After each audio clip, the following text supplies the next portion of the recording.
قال النبي صلى الله تعالى عليه وسلم من قال لا إله إلا الله مخلصا دخل الجنة. قال النبي صلى الله تعالى عليه وسلم من كان آخر كلامه لا إله إلا الله دخل الجنة. قال النبي صلى الله تعالى عليه وسلم من سن سنة حسنة فله أجر مثلها ومن سن سنة سيئة فله أجر مثلها.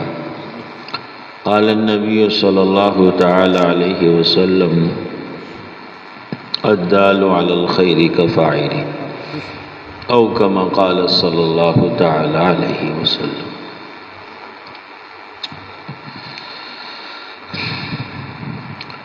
آپ حضرات کی خدمت میں چند گزارشات کرنا چاہوں گا۔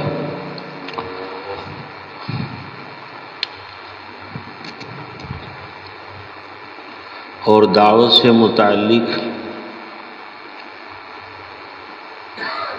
آپ کے سامنے کچھ باتیں عرض کرنی ہیں۔ جیسے آپ کو اندازہ ہوگا کہ اس وقت جو دعوت و تبلیغ کے نام سے ساری دنیا میں محنت ہو رہی ہے، کام ہو رہا ہے، اس کی ضرورت کتنی ہے اور اس کی اہمیت کتنی ہے، اور اس سے نظام عالم پر اور پورے عالم پر کیا اثرات مرتب ہو رہے ہیں، اور اس محنت کے راستے سے انسانیت کو کتنا نفع اور کتنا فائدہ ہو رہا ہے، اور اس محنت کے اندر لگنے والے معمولی سے لوگ، علم سے دور معمولی سے لوگ جب اس محنت کے میدان میں اترے اور انہوں نے اس محنت کو مقصد بنا کر کیا، تو اللہ نے ان کے راستے سے کتنی انسانیت کو ہدایت عطا فرمائی، اور ملک کے ملک، علاقے کے علاقے ان کے لیے وہ ذریعہ بن گئے ہدایت کا۔ اللہ تبارک و تعالیٰ نے حضرات انبیاء علیہم الصلاۃ والتسلیم کو اپنے اپنے زمانے میں اپنی اپنی امتوں کا رخ اللہ کی طرف پھیرنے کے لیے جو محنت عطا فرمائی، وہ دعوت کی محنت عطا فرمائی۔ رسول اقدس صلی اللہ تعالی علیہ وسلم کو ساری انسانیت، قیامت تک کے آنے والے انسانوں اور قیامت تک کے آنے والے زمانوں میں رہنے والے آنے والے انسانوں کی ہدایت کے لیے جو اللہ تبارک و تعالی نے محنت عطا فرمائی، وہ دعوت کی محنت عطا فرمائی۔ آپ صلی اللہ علیہ وسلم اسی محنت کے راستے سے جناب چلے ہیں اپنی امت میں، اور اسی محنت کے راستے سے چلتے چلتے کچھ ہی وقت کے اندر اللہ تبارک و تعالی نے آپ صلی اللہ علیہ وسلم کے زمانے میں رہنے والے لوگوں کو اپنی طرف جھکا لیا، اپنی طاعت اور اپنی فرما برداری پر ڈال دیا۔ تو آپ صلی اللہ علیہ وسلم کی محنت کی ابتدا دعوت سے ہے۔ دعوت میں اللہ تعالیٰ نے قوت رکھی ہے، طاقت رکھی ہے، قلوب کو پھیر دینے کی، قوموں اور علاقوں کو پھیر دینے کی، اور اللہ کے سامنے لا کر جھکا دینے کی۔ یہ قوت اور طاقت اللہ تعالیٰ نے دعوت میں رکھی۔ پھر حضرات انبیاء علیہم الصلاۃ والتسلیم دنیا کے اندر مادی قوتوں کے ساتھ، طاقتوں کے ساتھ آ کر اپنی امتوں میں مادے کے راستے سے، دنیاوی لاؤ لشکر کے راستے سے محنت نہیں کیا کرتے۔ انبیاء حکومتوں کے لیے نہیں آتے، انبیاء رہبری کے لیے آتے ہیں۔ انسانیت کی رہبری کے لیے آتے، وہ بادشاہت کے لیے نہیں آتے کہ انہوں نے آ کر بادشاہت کرنی ہے، قوموں کے بادشاہ بننا ہے، انہوں نے نہیں بات نہیں، امتوں کے بادشاہ بننا ہے، نہیں، وہ انسانیت کی ہدایت کے لیے تشریف لاتے ہیں اور انسانیت کی رہبری کے لیے تشریف لاتے ہیں۔ اللہ تبارک و تعالی انسانیت کی رہبری کے لیے، ہدایت کے لیے جو انہیں محنت عطا فرماتے ہیں، ملک مال چیزوں اور نقشوں کے حصول کی محنت نہیں ہوتی، وہ انسانیت کے قلوب پر دعوت کے راستے سے اللہ کی بڑائی اور عظمت دلوں میں اتارنے کی محنت ہوتی ہے۔ ہاں، یہ ان کی ابتدائی محنت ہوتی ہے۔ انسانوں کے قلوب میں اللہ کے سامنے جھکنے کی استعداد و صلاحیت پیدا ہو جائے، اس لیے حضرات انبیاء علیہ الصلاۃ والتسلیم دعوت کے راستے سے چلتے ہیں، اور دعوت کے اندر پہلا بول یا ایھا الناس قولوا لا الہ الا اللہ تفلحوا، اے لوگو لا الہ الا اللہ کہو کامیاب ہو جاؤ، یعنی اپنے پیدا کرنے والے خالق کو پہچانو، اپنے پروردگار کو پہچانو، اپنے رب کو پہچانو، اپنے خالق کو پہچانو، زمین آسمان چاند سورج ستارے اس سارے جہان کو بنانے والا کون ہے؟ پھر جناب اس ساری کائنات کی طرف جناب توجہ دلا کر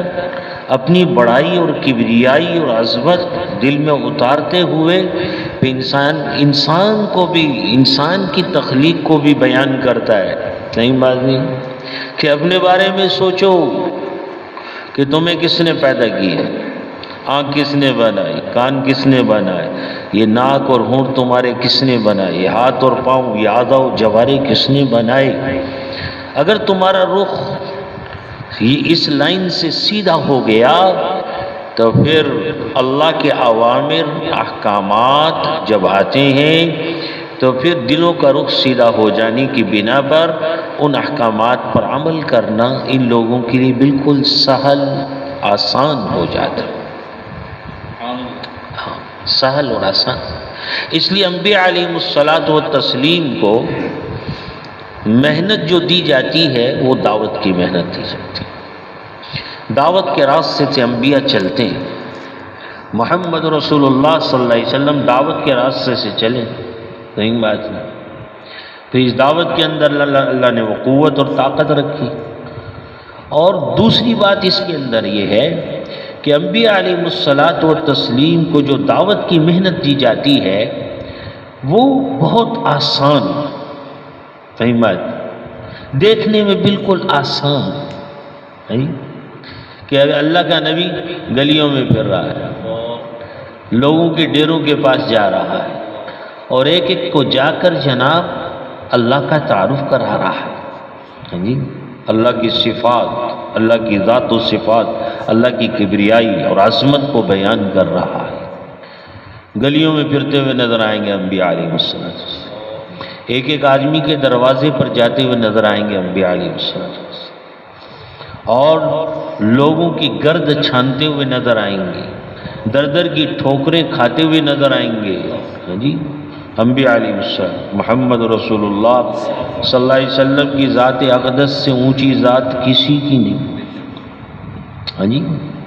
شیخ سعدی نے جیسے کہہ دیا، قصہ مختصر بعد از خدا بزرگ تو یس، نہیں بات یہ کہ جناب جو ہے اللہ کے بعد اگر کسی کی بزرگی ہے تو محمد رسول اللہ صلی اللہ علیہ وسلم کی ذات اقدس۔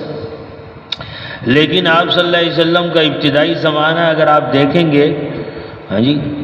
سیرت سے آپ واقف ہیں سارے حضرات، تو آپ صلی اللہ علیہ وسلم مکے کی گلیوں میں پھرتے ہوئے من یمنعنی، قبائل کے پاس جا رہے ہیں، من ینصرنی،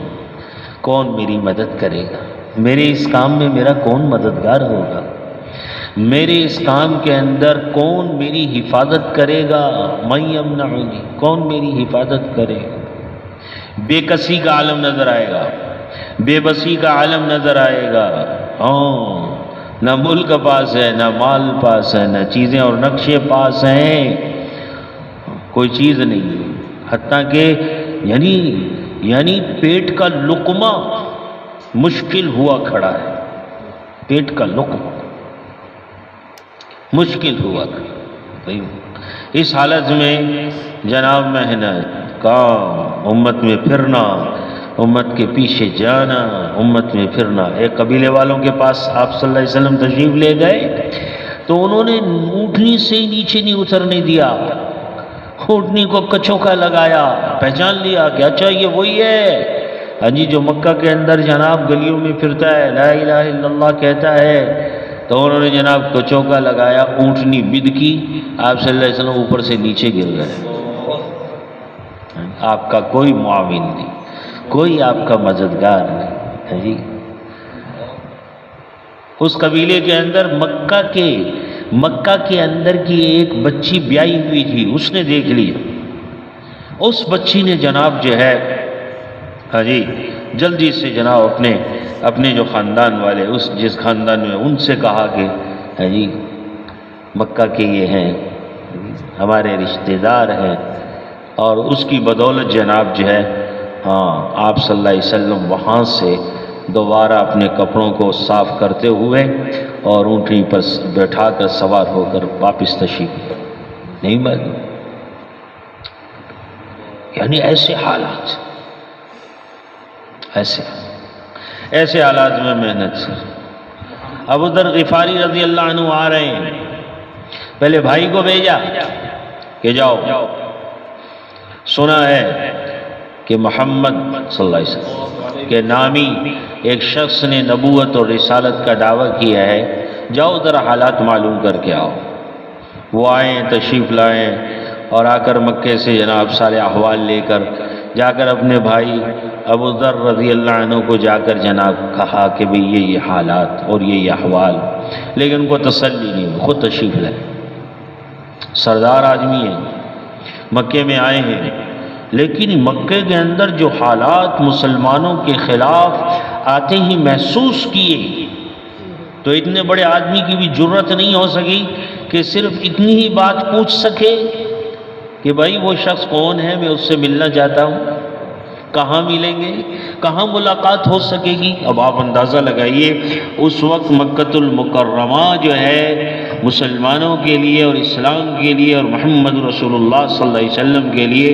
کیسی آگ کی بھٹی بنی ہوئی ہے، اور کیسے مخالفانہ جناب احوال ہیں، مسموم حالات ہیں۔ ایک دن گزر گیا، شام کو دیکھتے دیکھتے پورا دن جناب دیکھتے رہے، احوال دیکھتے رہے، جرت نہیں ہوئی۔ شام ہو گئی، حرم میں دیکھا کہ ایک مسافر آدمی ہے، اجنبی، حضرت علی رضی اللہ عنہ دیکھا، تو علی رضی اللہ عنہ جناب جو ہے ہاں جی گھر لے گئے کہ آئیے آپ میرے ساتھ آئیے، کھانا کھلایا، سلایا۔ اگلا دن پھر جناب جو ہے وہاں سے صبح اٹھے اور اپنے جناب مکے میں پھر شام ہو گئی، دیکھا تو حضرت علی رضی اللہ عنہ پھر جناب وہ آدمی تو یہی موجود ہے۔ تو حضرت علی رضی اللہ تعالیٰ عنہ نے جناب سوچا کہ شاید جس کام کے لیے آئے ہیں ان کا کوئی وہ کام ہو نہیں سکا، واپس نہیں لوٹ سکے اپنے گھر کی طرف، پھر اپنے گھر لے گئے، کھانا کھلایا، لٹایا۔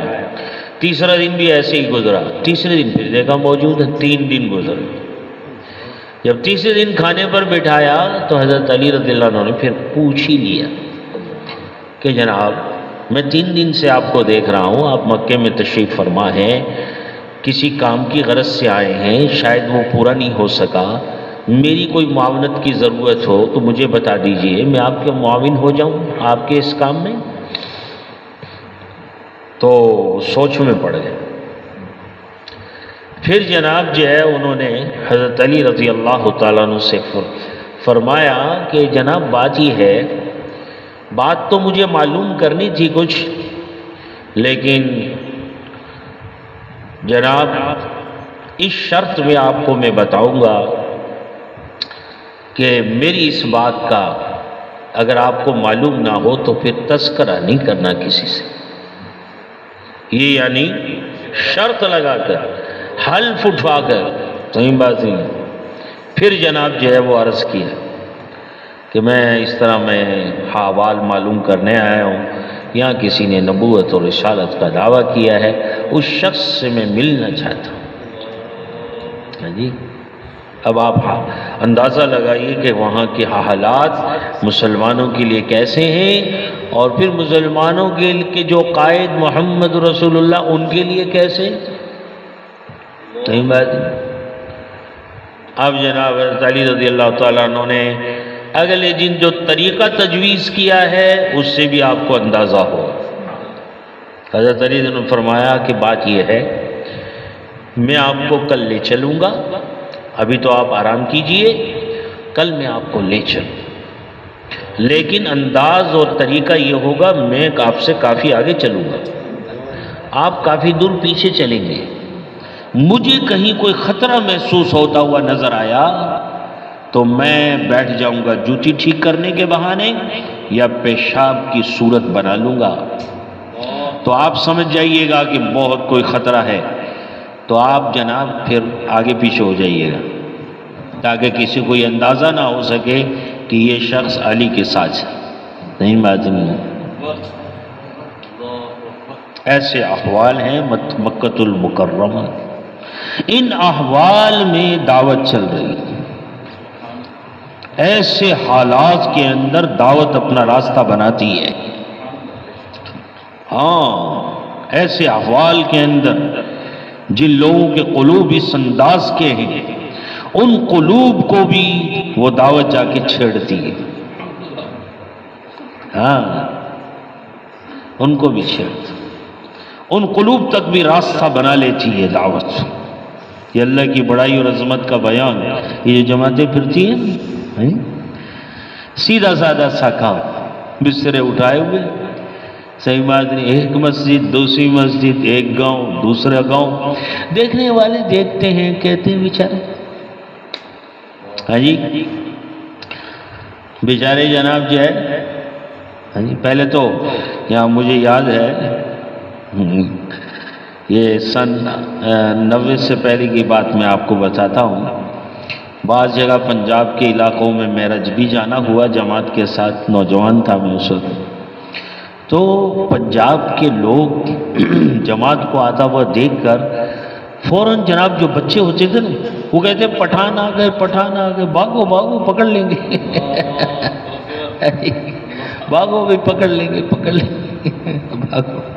صحیح بات نہیں، ہاں یہ کہتے تھے کہ پٹھان آ گئے بھاگو بچو، کہیں بولے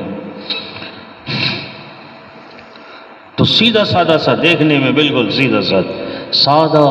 انبیاء کی محنت سادگی لیے ہوئے ہوتی ہے، سیدھی سادی محنت ہوتی ہے، ہاں سیدھی سادی محنت، تاکہ موٹے سے موٹے دماغ والا بھی اس بات کو قبول کر سکتا ہو، ہاں سیدھا سادہ سا انسان بھی، ریڑی والا، پکوڑے والا، چنے والا، جوتی گاٹنے والا، ہاں جی ادنا درجے کا انسان وہ بھی بات کو قبول کر سکے، اس لیے انبیاء بالکل نیچے سے چلتے ہیں، اوپر سے نہیں چلتے، نیچے سے، انبیاء نیچے سے چلتے، اور انبیاء علیہ الصلاۃ والتسلیم کے ساتھ ابتدا میں جو لوگ لگتے ہیں وہ لوگ بھی نچلے طبقے کے ہوتے، جیسے کہ ہرقل روم نے ابو سفیان کو سامنے بٹھایا تھا تو وہ سوالات جو کر رہے تھے، حضور صلی اللہ علیہ وسلم کا جب قاصد وہاں پہنچا تھا، جب سوالات کر رہے تھے نا نجاشی کے دربار میں، نجاشی کا، اور ہرقل کے دربار میں بھی یہ بات ہوئی، نجاشی کے دربار میں بھی یہ بات ہوئی، صحیح بات ہے،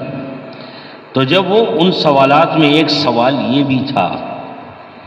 کہ جس نبی نے نبوت کا دعویٰ کیا ہے اس کے ساتھ کون لوگ ہیں، تو ابو سفیان نے کہا گرے پڑے لوگ، گرے پڑے لوگ، ادنا معاشرے کے ادنا درجے کے لوگ ان کے ساتھ ہیں۔ تو ہرقل روم نے کہا کہ ہاں انبیاء کے ساتھ ابتدا میں ایسے ہی لوگ لگا کرتے، ایسے ہی لوگ لگا کرتے، ہاں یہ ہائی فائی قسم کے جو لوگ ہوتے ہیں نا بڑے بڑے، یہ تو بیچارے جب اللہ کی مددیں دیکھتے ہیں، نصرتیں دیکھتے ہیں، ان لوگوں کے ساتھ اللہ کی مددیں دیکھتے ہیں، نصرتیں دیکھتے ہیں، تب کہیں جا کر ان پر کچھ اثر پڑتا ہے، پھر وہ اس رخ سے قریب آنا شروع ہوتے ہیں، ہے نہیں؟ اس لیے مکی زندگی میں 13 سالہ نبوی زندگی میں آپ کو سب ادنا درجے کے لوگ، معاشرے کے ادنا درجے کے لوگ اسلام کے ساتھ نظر آئے۔ مدینے میں بھی بلکہ ابتدا میں عدی جب پہنچے ہیں تو عدی ابن حازم نے بھی دیکھ کر حضور نے اس سے یہی کہا، عدی کیا تم اس وجہ سے اسلام نہیں لانا چاہتے کہ میرے ساتھ کمزور قسم کے لوگ ہیں؟ تو عدی کہنے لگے میرے دل میں یہی بات تھی، صحیح بات کی، میرے دل میں یہی بات تھی کہ یہ بیچارے نچلے درجے کے لوگ ہیں، نہیں بات نہیں۔ تو انبیاء علیہ الصلاۃ والتسلیم کی محنت، خصوصاً محمد رسول اللہ صلی اللہ علیہ وسلم کی محنت بالکل سادگی لیے ہوئے، سادگی۔ اس لیے ہمارا یوسف صاحب رحمۃ اللہ علیہ فرماتے تھے ہمارے اس کام کی سادگی خواص کے لیے پردہ ہے۔ خواص کے لیے کیا ہے؟ پردہ، پردہ، صحیح بات، خواص کے لیے پردہ۔ اس کام کی سادگی، انبیاء کا کام سادہ، کیوں بھائی رسول اللہ صلی اللہ علیہ وسلم کی جو زندگی ہے وہ سادگی لیے ہوئی ہے یا شاہانہ انداز لیے ہوئے ہے؟ سادگی۔ اور حضور صلی اللہ علیہ وسلم کی زندگی جو سادہ ہے اسی کا نام دین ہے۔ دین کس کا نام ہے؟ محمد رسول اللہ صلی اللہ علیہ وسلم کی مبارک زندگی کا نام دین ہے۔ اس ممبر پر بیٹھنے والا کتنا ہی بڑا عالم اور مفتی کیوں نہ ہو، آج تک جو بھی اس ممبر پر بیٹھا ہے رسول اللہ صلی اللہ علیہ وسلم کے بارے میں جس زندگی کو اس نے بتلایا وہ یہی بتلایا کہ حضور کی زندگی سادہ، تکلفات سے عاری، تکلفات سے عاری۔ ہاں عدی کو جب گھر لے کر گئے آپ صلی اللہ علیہ وسلم تو گھر کے اندر عدی نے جو نظر دوڑائی تو کچھ نظر ہی نہیں آیا، نہ کوئی چارپائی ہے، نہ کوئی تخت ہے، نیچے جناب جو ہے چھوٹا سا ایک گھر ہے اور ایک کونے میں تھوڑے سے جو پڑے ہیں، ایک کونے میں تھوڑے سے جو پڑے ہیں، دو جو پڑے ہوئے ہیں، اور ایک صرف تکیہ ہے جو کھجور کی چھال سے بھرا ہوا ہے، وہ بھی حضور صلی اللہ علیہ وسلم نے اٹھا کر علی کے سامنے پیش کر دیا، علی تم بیٹھ جاؤ۔ ہاں تم بیٹھ، علی پریشان ہو گئے کہ میں بیٹھ گیا تو یہ جناب حاجی ابھی مسلمان نہیں ہوئے، صحیح بات عیسائیت پر ہے، مسلمان نہیں ہوئے، تو سوچ میں پڑ گئے کہ میں بیٹھ گیا تو یہ کس پہ بیٹھیں گے؟ تو اس کی ہچکچاہٹ کو جب دیکھا تو انہوں نے فرمایا بھائی تمہارے لیے تم بیٹھو، مہمان تازی رکھ کے بیٹھ گئے، اور آپ صلی اللہ علیہ وسلم زمین پر ہی بیٹھ گئے، مٹی پر۔ حاجی کے دل کو جھٹکا لگا، ہاں دل کو جھٹکا لگا، اور حاجی کے دل نے کہا یہ بادشاہ تو نہیں ہے، یہ نبوت معلوم ہوتی ہے، یہ بادشاہ تو نہیں ہے۔ انبیاء کی زندگی سادگی، محمد رسول اللہ صلی اللہ علیہ وسلم کی زندگی سادگی، اس سادہ زندگی کا نام دین ہے، وہی دین ہے۔ وہ سادہ زندگی جس کا نام دین ہے، اس سادہ سی زندگی کو زندگیوں میں لانے کے لیے محنت کیسی ہونی چاہیے؟ پھر محنت بھی تو سادہ سی ہونی چاہیے نا، کہ مشرق والے کے پاس پہنچے، مغرب والے کے پاس پہنچے، شمال جنوب والے کے پاس پہنچے، صحرا میں رہنے والے کے پاس پہنچے، پہاڑوں کے اوپر رہنے والے کے پاس پہنچے، اور جناب دیہات کے اندر ایک جناب دیہاتی اس کے پاس بھی پہنچے، تو وہ اس محنت کو دیکھ کر کہے یہ تو بڑی سادہ سی محنت ہے، اس محنت کو میں اپنا لوں گا تو اس محنت کو اپنانے سے میری زندگی کا دین میری زندگی میں آ جائے گا۔ یہی بات ہے، اس لیے اللہ تعالیٰ نے آج جو ہمیں یہ جو نظر آ رہا ہے نا، جی یہ بستر اٹھائے پھر رہے ہیں بیچارے، ایک بستی ایک گاؤں ایک یہ اس طرح چل رہے ہیں پھر رہے ہیں، ہاں جی۔ تو آدمی کہتا ہے بس سیدھی سادی سی محنت ہے، ہاں جی۔ ایک آدمی اعلان کرتا ہے کہ بھائی ذرا بیٹھنا، بیان ہوگا گشت کے لیے۔ تو جتنے نمازی آئے ہوئے ہوتے ہیں، 4 صفیں بھری ہوئی ہیں، کیوں بھائی ساری بیٹھ جاتی ہیں؟ ہے کوئی 1-2 جن کے ذہن میں ہوتا ہے گشت ہوگا،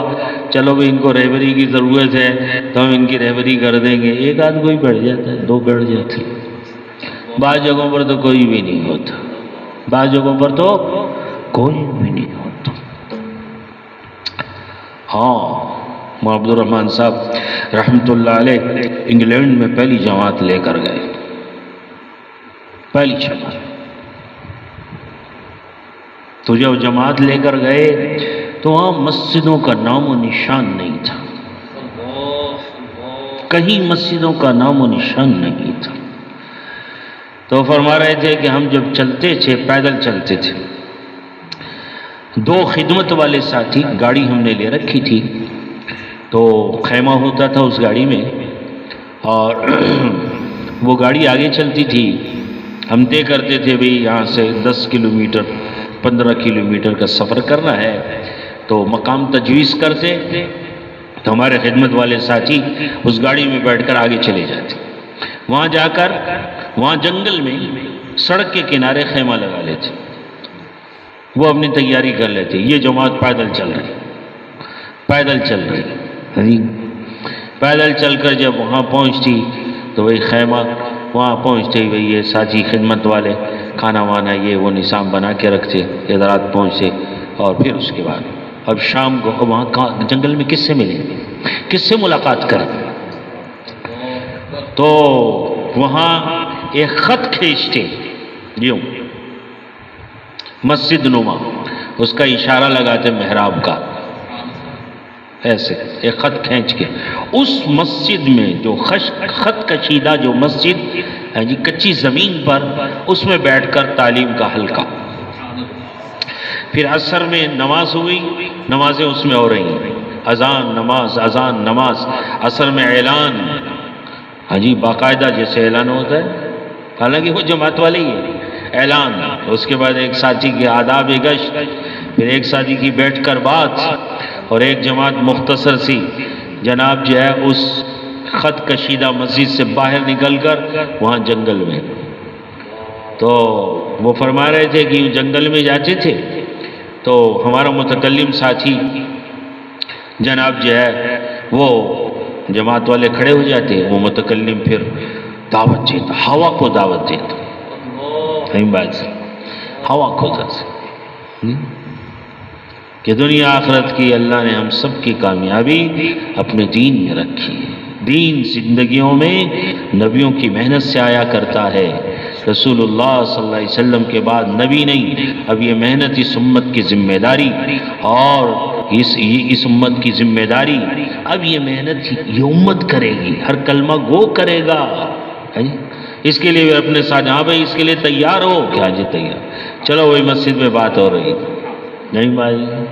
پھر تھوڑا سا ہٹ کر، چند قدم ہٹ کر پھر جناب کھڑے ہو کر دعوت، پھر چند قدم ہو کر پھر کھڑے ہو کر دعوت، بھلے اس طرح تھوڑا سا دیر آدھا گھنٹہ یہ عمل کر کے واپس مسجد۔ مغرب کی نماز، اعلان، بیان، تشکیل، یہی ساتھی تشکیل میں کھڑے ہو کر بھائی ملک کے ارادے، ساری دنیا میں جانے کے ارادے، یوں ہمارا سفر ہوا، پہلا سفر، صحیح بات، یوں ہمارا سفر ہوتا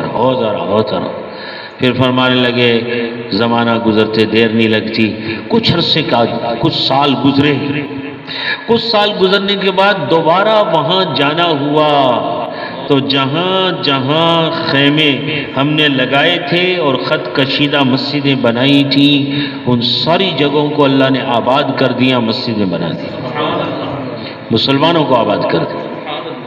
اور مسجدیں بنا دی، صحیح بات، ہاں اللہ نے مسجد بنا۔ تو دیکھنے میں یہ ایک محنت بہت معمولی سی، رسول اللہ صلی اللہ علیہ وسلم مکے میں پھر رہے ہیں، قولوا لا الہ الا اللہ تفلحوا، قولوا لا الہ الا اللہ تفلحوا، قولوا لا الہ الا اللہ تفلحوا، لیکن ایسے ماحول میں کہ ابو ذر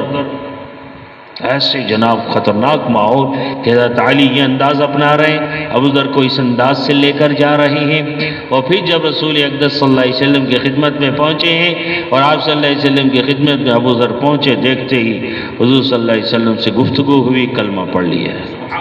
مسلمان ہو گئے۔ اسلام لاتے ہی ہو قریش مکہ کے بارے میں ان کے دل میں ایک شفقت، ایک رحم کا جذبہ کہ یہ اللہ کے اس نبی کو پہچانتے نہیں، ان کی قوم کا آدمی، ان کی برادری کا آدمی، ہاں جی میں باہر کا آدمی آیا اور دیکھتے ہی گفتگو سنتے ہی مجھے اللہ نے ایمان کی دولت عطا فرما دی، تو مجھے چاہیے کہ میں جا کر ان لوگوں کو جناب اس کلمے کی دعوت دوں۔ لیکن رسول اللہ صلی اللہ علیہ وسلم حالانکہ منع فرمایا،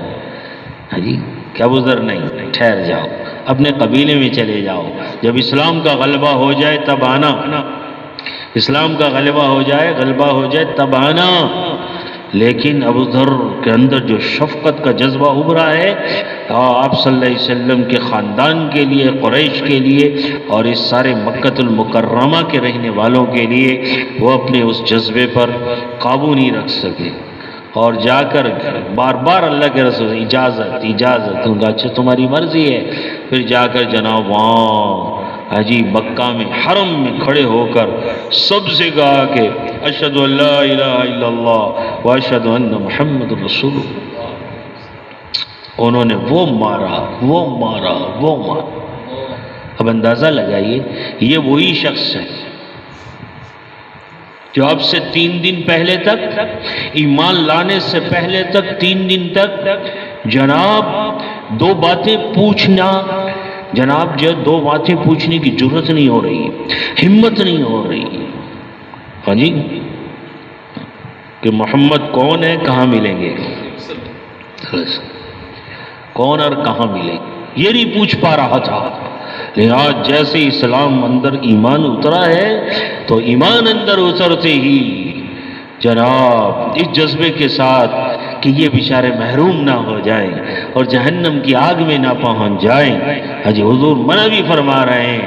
لیکن پتہ ہے کہ پتہ نہیں اگر قبول نہیں کیا، بات ان کی سمجھ میں نہیں آئی تو نہ جانے میرا کیا حشر ہوگا، جان دینے کے لیے تیار ہو گئے، جان دینے کے لیے۔ وہ تو حضرت عباس نے بچایا رضی اللہ عنہ، حضرت عباس نے بچایا، اوپر گر گئے، بڑے ڈیل ڈول کے آدمی تھے، اوپر لیٹ گئے اور لیٹ کر باواز کہا رہے کیا کر رہے ہو، تمہیں معلوم نہیں ہے قبیلہ غفار کا آدمی ہے، تمہاری جناب جو ہے ملک شام اور یمن کی تجارتیں بند ہو جائیں گی، تم بھوکے مر جاؤ گے، ہاں یہ قبیلہ درمیان میں رہتا ہے، راستے میں رہتا ہے، تمہارے قافلوں کو لوٹ لیں گے، تمہیں آنا جانا تمہارا بند ہو جائے گا، تب جا کر وہ روکے۔ اگلے دن پھر وہی بات، پھر جا کے جناب جائے، پھر کلمہ باواز بلند، اور وہ پھر پٹائی، کہ کسی طرح ان کی سمجھ میں آ جائے، کسی طرح۔ تو انبیاء علیہ الصلوۃ والتسلیم کی جو محنت ہے وہ دعوت کی محنت ہے، رسول اللہ صلی اللہ علیہ وسلم کی جو محنت ہے پوری امت کو ہدایت کی طرف کھینچنے کے لیے، اللہ کی بارگاہ میں لا کر جھکا دینے کے لیے، اس کے لیے محنت آپ صلی اللہ علیہ وسلم کو دعوت کی دی گئی ہے۔ آپ صلی اللہ علیہ وسلم دعوت کی محنت کے راستے سے چلے، اس لیے قرآن کہہ رہا ہے قُلْ هَذِهِ سَبِيلِي أَدْعُو إِلَى اللَّهِ عَلَى بَصِيرَةٍ، یہ ہے میرا راستہ کہ میں لوگوں کو اللہ کی طرف بلاتا ہوں۔ علی بصیرہ کا ایک تفسیر اور ترجمہ یہ کیا گیا ہے علی بصیرہ کا علی الیقین، نہیں بات، ہاں کہ جو میں دعوت کے راستے پر چل رہا ہوں میں اس یقین کے ساتھ کہ اسی راستے سے انسانیت کو ہدایت ملے گی، اسی راستے سے انبیاء اس محنت کے اوپر اس یقین کے ساتھ چلا کرتے، اس یقین کے ساتھ چلا، یہ نہیں کہ پتہ نہیں ملے گی یا نہیں ملے گی، پتہ نہیں کیا ہوگا، تردد نہیں ہوتا، شک نہیں ہوتا ان کو، ہاں جی، وہ اس محنت کو ہدایت کا راستہ سمجھتے ہیں، یقین کے درجے میں۔ اور بعض نے اعلیٰ بصیرہ کا دلیل سے ترجمہ کیا، صحیح بات نہیں کہ میرے پاس دلائل ہیں اس پر، صحیح بات نہیں، جس بات کی طرف میں بلا رہا ہوں اعلیٰ بصیرہ، انا میں ومن اتبعني، صاحب جلال نے کہا من آمن بی، جو بھی میرے اوپر ایمان لائے، عالم ہے یا نہیں ہے، ای من آمن بی، صحیح بات، ای من،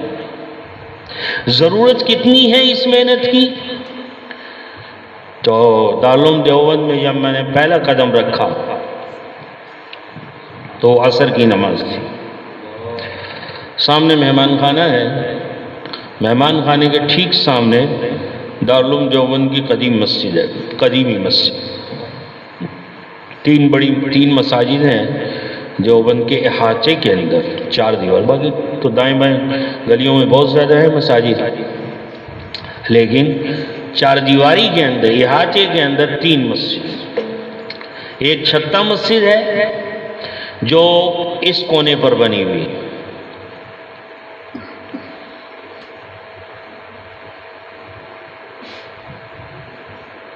شمال مغربی کونا ہے، یہ شمال مغربی کونا، صحیح بات، اور ایک یہ قدیمی مسجد ہے جو بالکل دارالعلوم کا جو صدر دروازہ ہے اس صدر دروازے کے ساتھ، صدر دروازے سے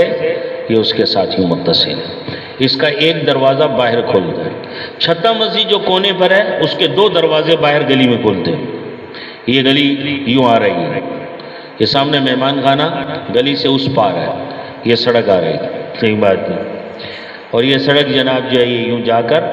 اور جیسے ایسے گھومتی ہے اس کونے پر مولانا انور شاہ کشمیری رحمۃ اللہ علیہ کا گھر، مولانا شاہ صاحب رحمۃ اللہ علیہ وہیں رہتے تھے، حیات تھے اس وقت، نہیں بازی۔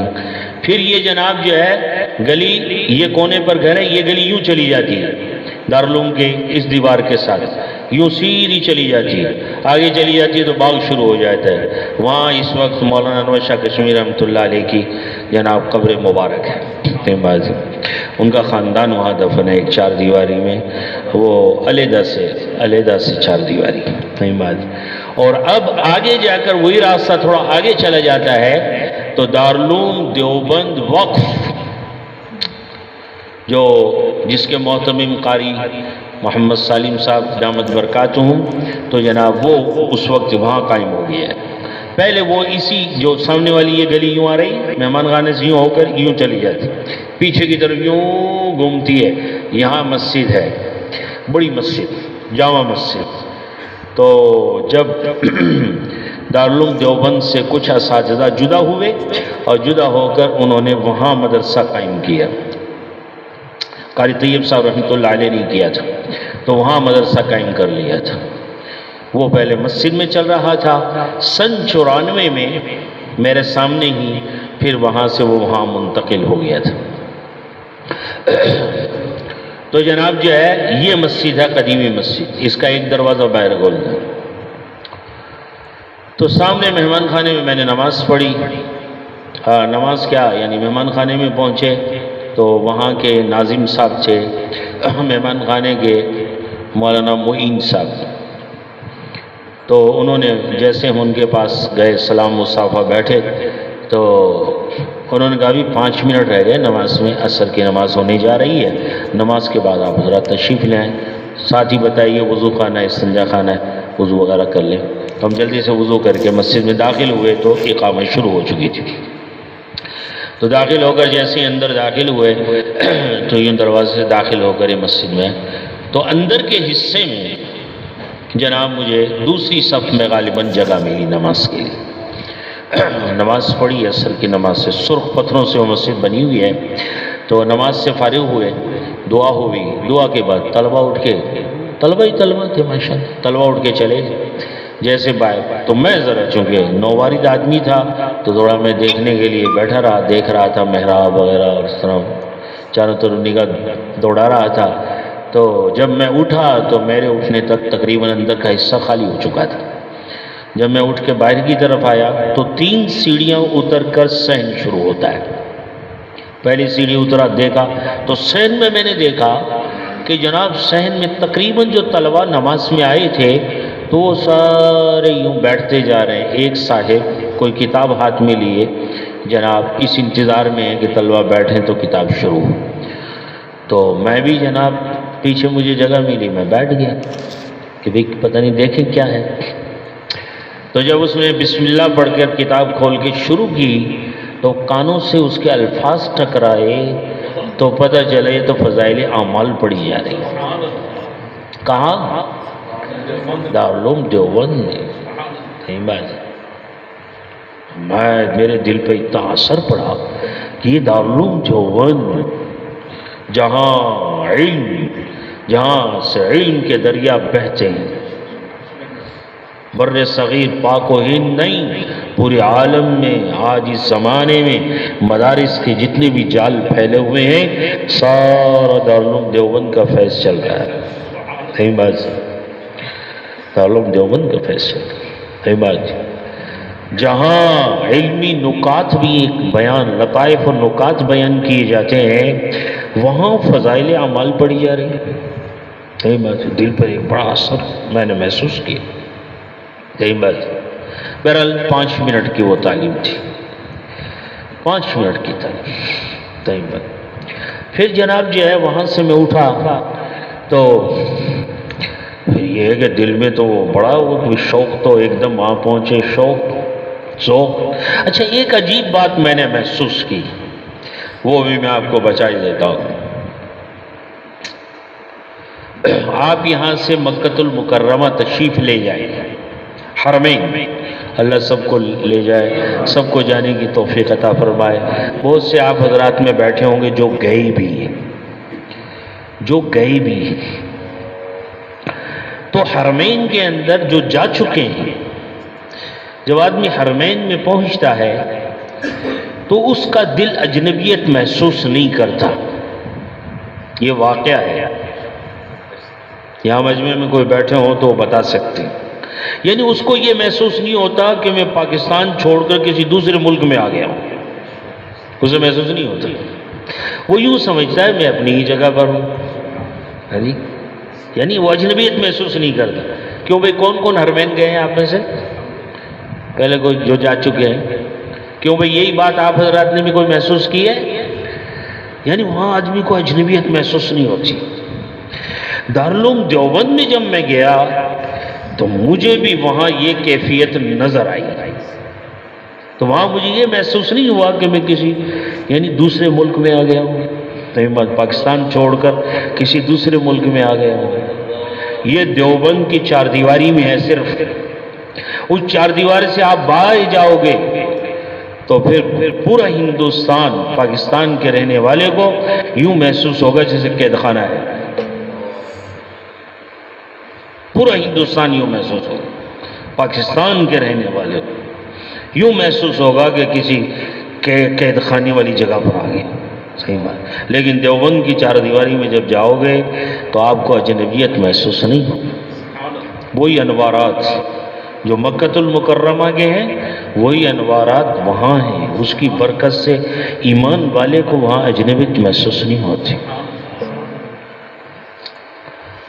اور یہی کیفیت رائیون کے مرکز میں بھی جا کر ہوتی ہے۔ صحیح بات ہے، یہ میں نے محسوس کیا، آپ حضرات کے بارے میں نہیں کہہ سکتا، میں نے یہ بات محسوس کی۔ دیوبند کے انوارات، مکہ المکرمہ کے انوارات اور رائیون کے انوارات ایک جیسے محسوس ہوئے۔ یہ بات تو مجھے بھی وہاں تھوڑا سا یہ کہ چھتا مسجد بھی دیکھیں بھائی، تو بہرحال وہاں کی ساری چیزوں سے گزرتے ہوئے جناب چھتا مسجد میں کونے پر تھی، چھتا مسجد میں بھی گیا، تو وہ جمعرات کا دن تھا، غالباً اگلا ہی دن جمعرات تھا یا اس سے دوسرا دن جمعرات تھا، تو عصر کی نماز میں نے وہاں پڑھی۔ تو عصر کی نماز کے بعد سلام پھیرتے امام صاحب کے ایک طالب علم کھڑے ہوئے، ایک صاحب کھڑے ہوئے کہ بھئی دعا کے بعد جن لوگوں نے جماعت میں جانا ہے طلباء نے، وہ فوراً قریب آ جائے۔ تو میں بھی بیٹھا ہوا تھا، اچھا انار کا درخت سامنے لگا ہوا تھا، صحیح بات نہیں، یہ دیوار کے ساتھ، یہ باہری دیوار ہے، اس دیوار کے ساتھ ادھر دروازہ ادھر دروازہ، یہ انار کا درخت، اور چھوٹی سی مسجد، بڑی زیادہ بڑی مسجد نہیں کی، صحیح بات نہیں، 3 صفیں اندر کی، 2 صفیں غالباً برآمدے کی ہیں، صحیح بات، پھر کچھ صحن ہے، صحن آپ لگا لیجئے جتنی آپ کی یہ مسجد ہے اندر والے حصے سمیت، یہ 4 جگہ اتنا بس، اور ادھر دروازہ ادھر، یہ دونوں دروازے باہر کھول رہے ہیں، یہ درمیان کا صحن مسجد کا ہے، اس دروازے کے بالکل سامنے قبرہ بنا ہوا ہے، اس پر تختی لگی ہوئی ہے، مولانا محمد قاسم نانوتوی رحمۃ اللہ علیہ، اور اس دروازے کے بالکل سامنے یہ جو مسجد کا اندر کا ہال ہے، اس کے اس طرف کونے میں کمرہ بنا ہوا ہے، دونوں طرف کمرے ہیں، یعنی دونوں بازو پر یہ جو کمرہ ہے، اس کمرے پر تختی لگی ہوئی ہے مولانا محمد یعقوب نانوتوی رحمۃ اللہ علیہ۔ تو بہرحال میں وہاں عصر کے بعد میں نے دیکھا، دعا ہوئی اور کافی طلبہ جناب ایک صاحب کھڑے ہو گئے، ان کے پاس جمع ہو گئے، انہوں نے فوراً 3 سے 5 منٹ کی بات کی اور جماعت بندی کر دی طلبہ کی۔ فوراً 2-3 طلبہ آئے، انہوں نے ہر جماعت کو ان کا یعنی برتن وغیرہ دے دیے، صحیح بات، برتن دے دیے، حوالے کر دیے، لو جی جماعتیں روانہ ہو گئی۔ یہ منظر میں نے دیکھا، پھر آگے چل کر مجھے معلوم ہوا کہ بھائی یہ جو مولانا قاسم نانوتوی رحمۃ اللہ علیہ کا جو کمرہ ہے، یہ دیوبند کی خانقاہ ہے۔ حضرت مفتی محمود الحسن صاحب گنگوئی رحمہ اللہ تعالی، جن کا فتاوی محمودیہ ہے معروف و مشہور، وہ جناب اس میں جناب جب مقیم تھے، اور شیخ الحدیث مولانا زکریا صاحب رحمۃ اللہ علیہ کے اجل خلفاء میں تھے، ہندوستان کے علماء کے لیے مرجع کی حیثیت رکھتے تھے۔ نسائی شریف میں نے ان سے پڑھی، تو جناب جو ہے وہ گویا کے خانقاہ حضرت کا اس میں قیام ہے، اور یہ جو کمرہ تھا، تو اس کمرے کے بارے میں بعد میں پتہ چلا کہ یہ کمرہ دارالعلوم دیوبند کی شورا نے، مجلس عاملہ اور عالمہ دونوں نے جناب طے کیا ہوا کہ یہ دارالعلوم کا تبلیغی مرکز ہے، وہ کمرہ تبلیغی مرکز، تبلیغ کے کام کرنے والے طلباء کے حوالے، اس میں اپنے برتن وغیرہ یہ وہ سارا نظام، اس میں باہر سے کوئی جماعت بھی آتی تھی تو وہ چھتا مسجد میں ٹھہرتی تھی، یہی بات۔ تو یہ یعنی میں نے وہاں دیکھا، پھر میں نے عشاء کی نماز میں دیکھا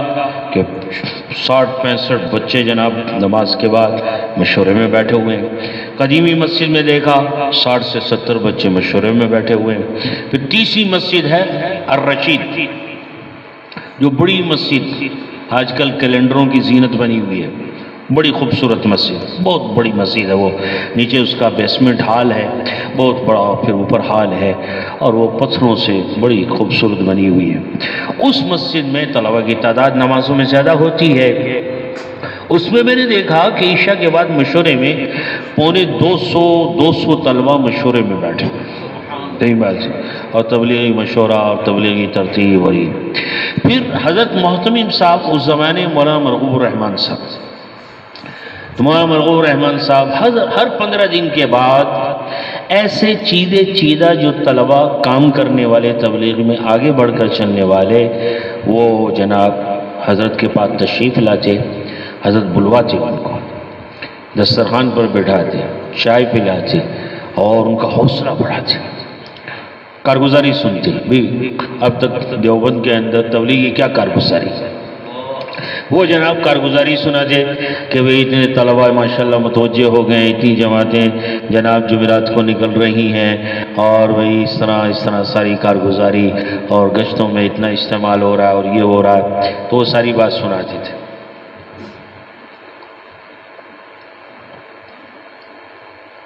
الحمدللہ۔ پھر حضرت محتمم صاحب طلبہ سے فرماتے بھئی دیکھو ہمارے اس مدرسے کی چار دیواری میں جتنے بھی طلبہ پڑھنے کے لیے آئے ہوئے ہیں کسی ایک کو بھی مت چھوڑو، سب کو تبلیغ کے کام میں لگاؤ۔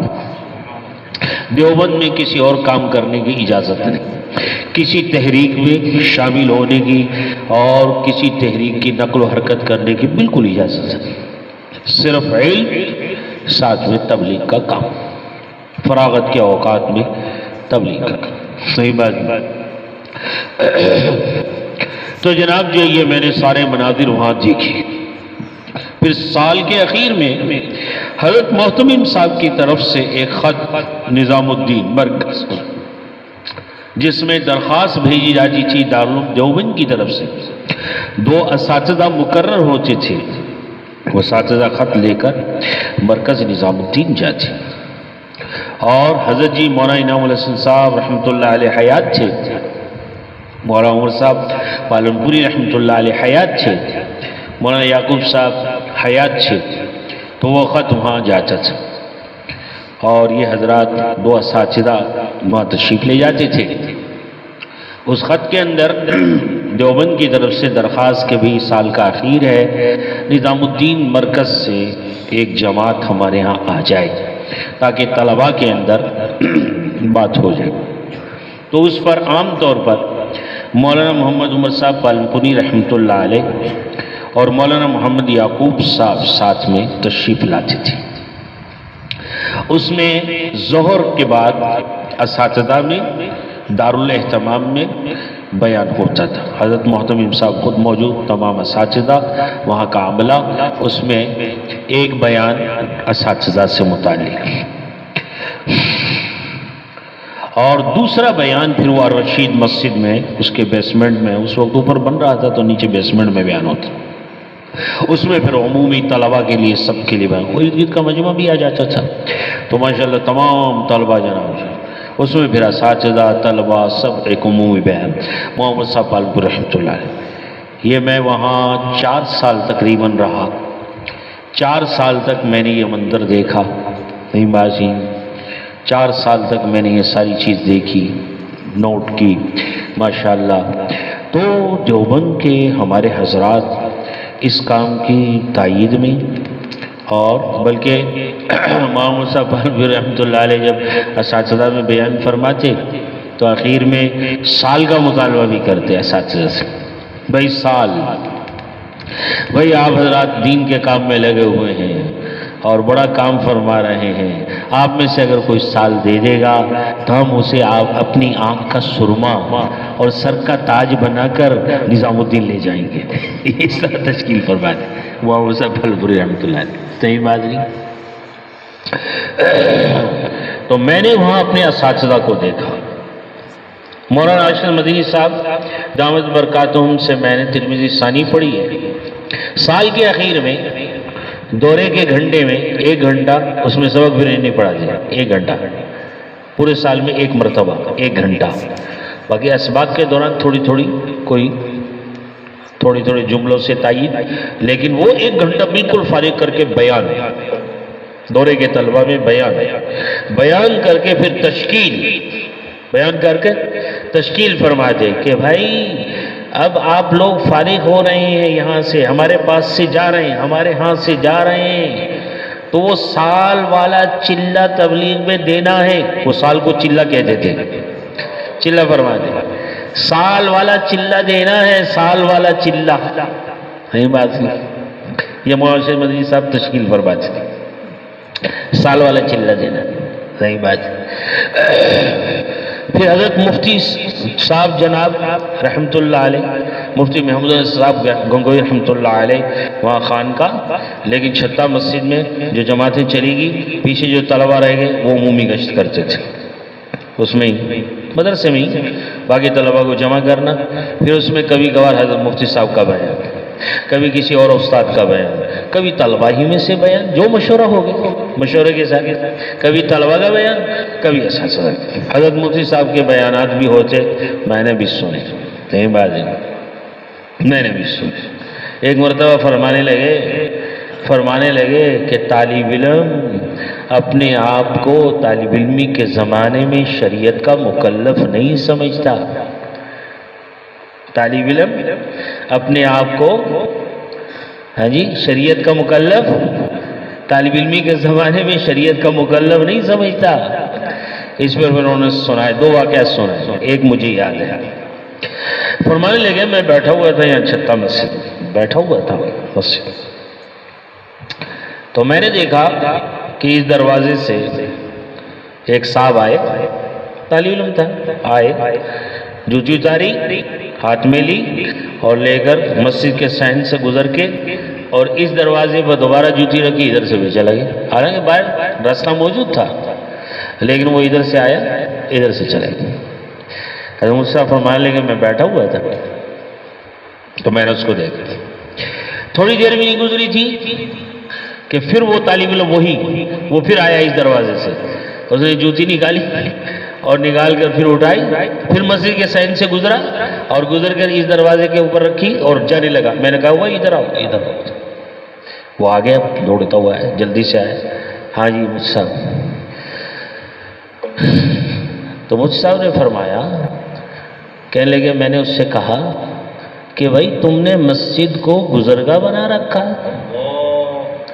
مسجد کو گزرگاہ بنا رکھا ہے۔ تو آگے سے کہنے لگا کہ حضرت مجھے آپ نے پہچانا نہیں، میں طالب علم ہوں۔ کیا کہنے لگا؟ حضرت آپ نے مجھے پہچانا نہیں، میں کیا ہوں؟ طالب علم ہوں۔ تو مجھ سے فرمانے لگے کہ طالب علم اپنے آپ کو شریعت کا مکلف نہیں سمجھتا طالب علم کے زمانے میں۔ صحیح بات نہیں، کہہ رہا کہ جی آپ نے مجھے پہچانا نہیں، میں طالب علم ہوں۔ صحیح بات۔ ایک اور اسی طرح کا واقعہ سنایا تھا، یہ مجھے یاد رہا، صحیح بات نہیں۔ بہرحال اس چھتا مسجد میں پھر حضرات میں سے کسی نہ کسی کا بیٹھ، تمام حضرات کی بڑی تائید، صحیح بات، بڑی تائید۔ حضرت معراج صاحب ہوتے تھے رحمۃ اللہ علیہ، شیخ الحدیث، یا مولانا محمد صاحب پالنپوری رحمۃ اللہ، یا مولانا صاحب رحمۃ اللہ، مولانا محمد صاحب نے بیان فرمایا اور مولانا نے جب سال کا مطالبہ کیا تو وہ کھڑے ہو گئے کہ بھئی میں سال کے لیے جاؤں، شیخ الحدیث سے دیوبند کے، میں کھڑے ہو گئے جی میں سال کے لیے تیار، جی سال کے لیے تیار، کھڑے ہو گئے، نہیں بات نہیں۔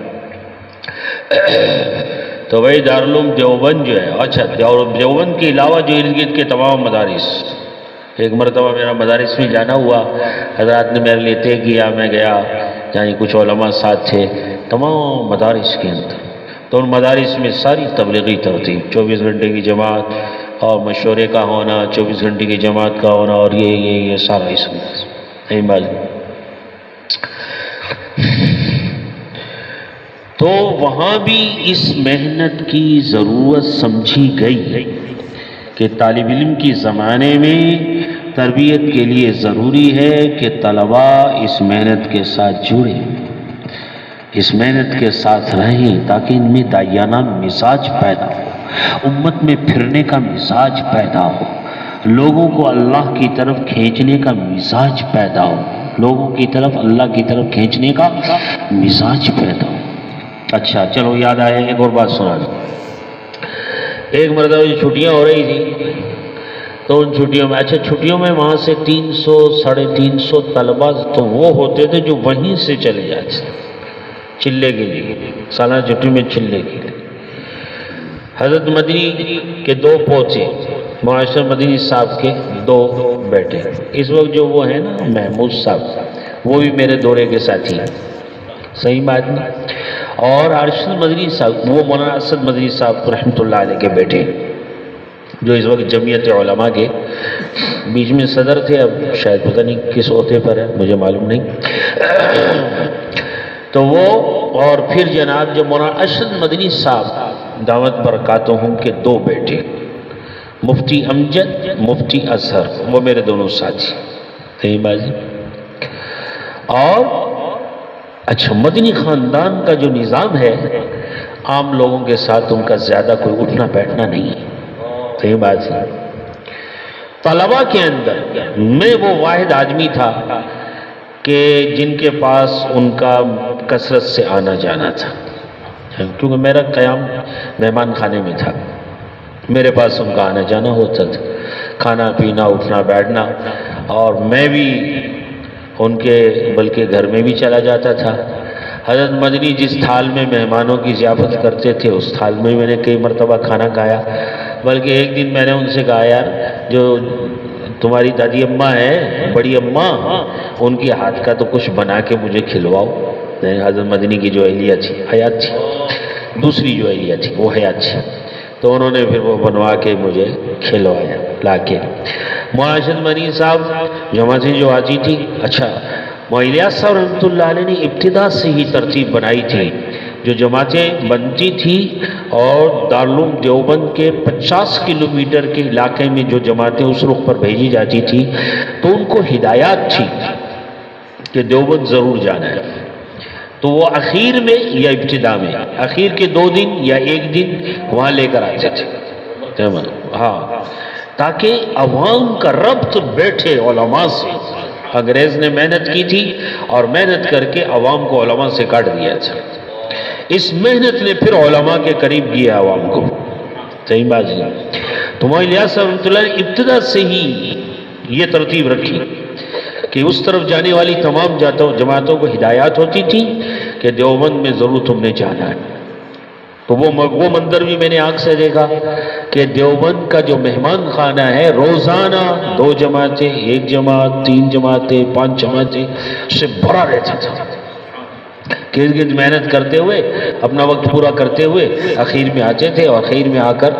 پھر جناب نظام الدین چاہتے، تو اس میں وہ دیوبند کو آ کر دیکھتے تھے، پھر ان کا جذبہ بنتا تھا،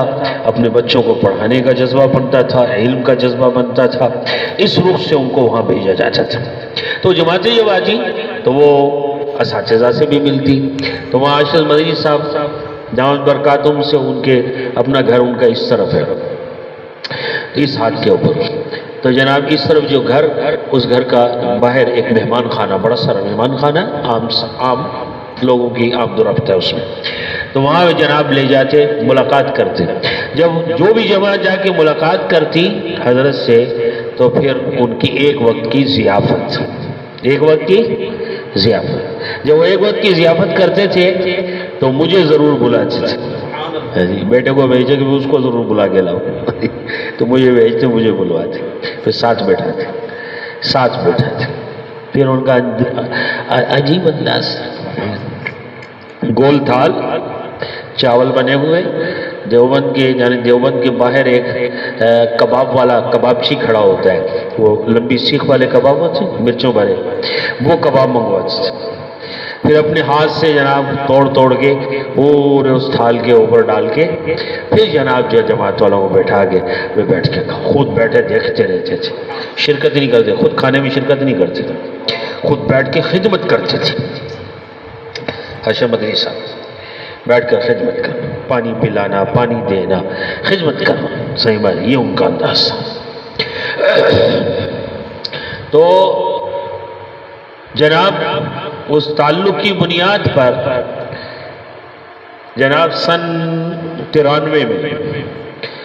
جب چھٹیاں ہونے لگی تو اس موقع سے تخصص سے بھی فارغ ہو گئے تھے، جب تخصص سے فارغ ہوئے تو اس چھٹیوں میں یہ دونوں جو بیٹھے تھے امجد اور اظہر، یہ دونوں جناب 10 یوم کے لیے آمادہ ہوئے، تیار ہوئے، جماعت میں ساتھ چلے، مولانا نے اجازت دے دی، یہ جماعت بن کر، اس میں میں بھی تھا، یہ جماعت بن کر جناب جب نظام الدین پہنچی تو شاہی مراد آباد حضرت مفتی محمود الحسن صاحب، مفتی اپنے مولانا فضل الرحمان صاحب کے والد صاحب جو ہے مفتی محمود صاحب، وہاں کے فارغ ہیں شاہی مراد آباد کے، اس مدرسے کے محتمین کے بیٹے وہ بھی حضرت مدنی کے نواز سے لگتے تھے، وہ وہاں سے آ گئے، وہ بھی وصول ہو گئے، یہ جماعت بن گئی بھائی، جب نظام الدین پہنچے حضرات حضرت جی مولانا انعام الحسن صاحب رحمۃ اللہ علیہ موجود تھے اور مولانا سعید خان صاحب مکی رحمہ اللہ تعالیٰ بھی تشریف لائے ہوئے تھے۔ ان حضرات نے جب دیکھا پتہ چلا بڑا استقبال کیا، ہاں جی اپنے ساتھ بٹھایا، بڑا اکرام اعزاز۔ مولانا سعید خان صاحب نے تو پگڑیاں منگوا کر بھی باندھی، صحیح بات یہ، اور 2 دن مرکز میں جو رہے اس میں جناب خوب اکرام۔ پھر حضرات نے مشورے سے طے کیا کہ بھی ان کو کہاں بھیجا جائے، تو مشورے میں طے ہوا ان کو علی گڑھ یونیورسٹی بھیجو، علی گڑھ بھیجو، یونیورسٹی میں بھیجو۔ لو جی جناب یونیورسٹی میں تشکیل ہو گئے، یونیورسٹی میں گئے۔ یونیورسٹی میں جب ہم پہنچے تو ہم نے جو منظر دیکھا وہاں تو ماشاءاللہ عجیب منظر تھا۔ وہ سر سید ہاسٹل جو تھا ہال، وہاں مسجد بنی ہوئی ہے، ساتھ میں سر سید صاحب کی یہاں قبر ہے، بڑی مسجد ہے، اس کے پیچھے ایک کمیونٹی ہال ہے، اور پھر وہ ہاسٹل ہے بہت بڑا۔ علی گڑھ یونیورسٹی میں 16 ہاسٹل ہے، 16 ہاسٹل۔ تو ان 16 ہاسٹل کے اندر ہر ہاسٹل کے اندر مسجد نہیں، صرف وہ ایک مسجد، صحیح بات ہے۔ ہر ہاسٹل کے اندر جو یعنی اس کو ٹی وی روم کہہ لیں یا طلبہ فارغ ہوں تو اس میں بیٹھے اور بھائی کھیل کود تماشا، کامن روم کہتے ہیں ویسے اس کو، وہ ایک ہال ہوتا ہے بہت بڑا، تو تفریحی جس میں تفریح کریں طلبہ بیٹھ کر۔ تو وہ جو ہم نے وہاں دیکھا تو وہ سارے کے سارے جناب جو ہے مساجد میں تبدیل ہو چکے۔ بہرحال جب ان کے ساتھ وہاں بیٹھنا ہوا تو وہاں کے جو اوپر پروفیسر تھے جس میں بھائی نادر صاحب تھے اور سلمان بیگ صاحب تھے، خالد صدیقی صاحب تو ابھی حیات بھی ہیں، اور بھائی ثناء اللہ صاحب، پروفیسر ثناء اللہ صاحب ہیں، وہ بھی حیات ہیں، ابھی آئے ہوئے بھی تھے جوڑ میں، اور جناب جو ہے وہ جناب عثمان صاحب ہیں، تو اس طرح کی یہ بڑے بڑے لوگ۔ تو جب حضرت مدنی کے جناب خاندان کے بچے تھے ہمارے ساتھ تو بڑی انہوں نے پرتکلف دعوتیں اور بڑا اکرام اعزاز۔ پھر انہوں نے یونیورسٹی کی پچھلی ساری تاریخ دہرائی ہمارے سامنے، صحیح بات ہے۔ انہوں نے بتایا کہ یہاں کیا حالات، سر سید صاحب نے جب یونیورسٹی قائم کی تو یونیورسٹی اچھا پورے ہندوستان کی کریم مسلمانوں کی نوجوان بچے، خوبصورت اور نازوں کے پلے ہوئے خوبصورت بچے جناب جو ہے وہ جناب وہاں آتے، 25,000 اس زمانے میں 25,000 اسٹوڈنٹ تھا، طلبہ تھے 25,000۔ تو جناب جو ہے انہوں نے بتایا کہ یہاں جب سر سید صاحب نے اس کو چلایا تو کچھ عرصے میں اس کا ماحول جو تھا وہ ایسا ہو گیا کہ جناب علماء کے گھرانے کا کوئی بچہ آ کر داخل ہوتا تھا یونیورسٹی میں تو کچھ ہی عرصے کے بعد اس کے خیالات دہریت کی طرف چلے جاتے تھے، کمیونزم کی طرف چلے جاتے، کمیونسٹ ہو جاتا تھا۔ یونیورسٹی کے اندر اگر پتہ چل جاتا کہ جناب فلانے لڑکے نے روزہ رکھا ہے رمضان میں تو لڑکے مل کر جاتے، جا کر اس کے جناب کمرے پر پہنچتے اور پہنچ کر اس کا روزہ اپنے سامنے توڑوا دیتے۔ یہ اس یونیورسٹی کے حالات تھے۔ مسجد تو تھی، نمازی کوئی نہیں تھا، صرف اس مسجد میں امام اور مؤذن جو تنخواہ دار لوگ موجود تھے 2 بس، باقی مسجد میں کوئی لڑکا آ کر نماز نہیں پڑھتا تھا۔ پہلی جماعت بھیجی معیشہ رحمۃ اللہ علیہ میواتیوں کی، وہ انہوں نے ہمیں دکھایا وہ حال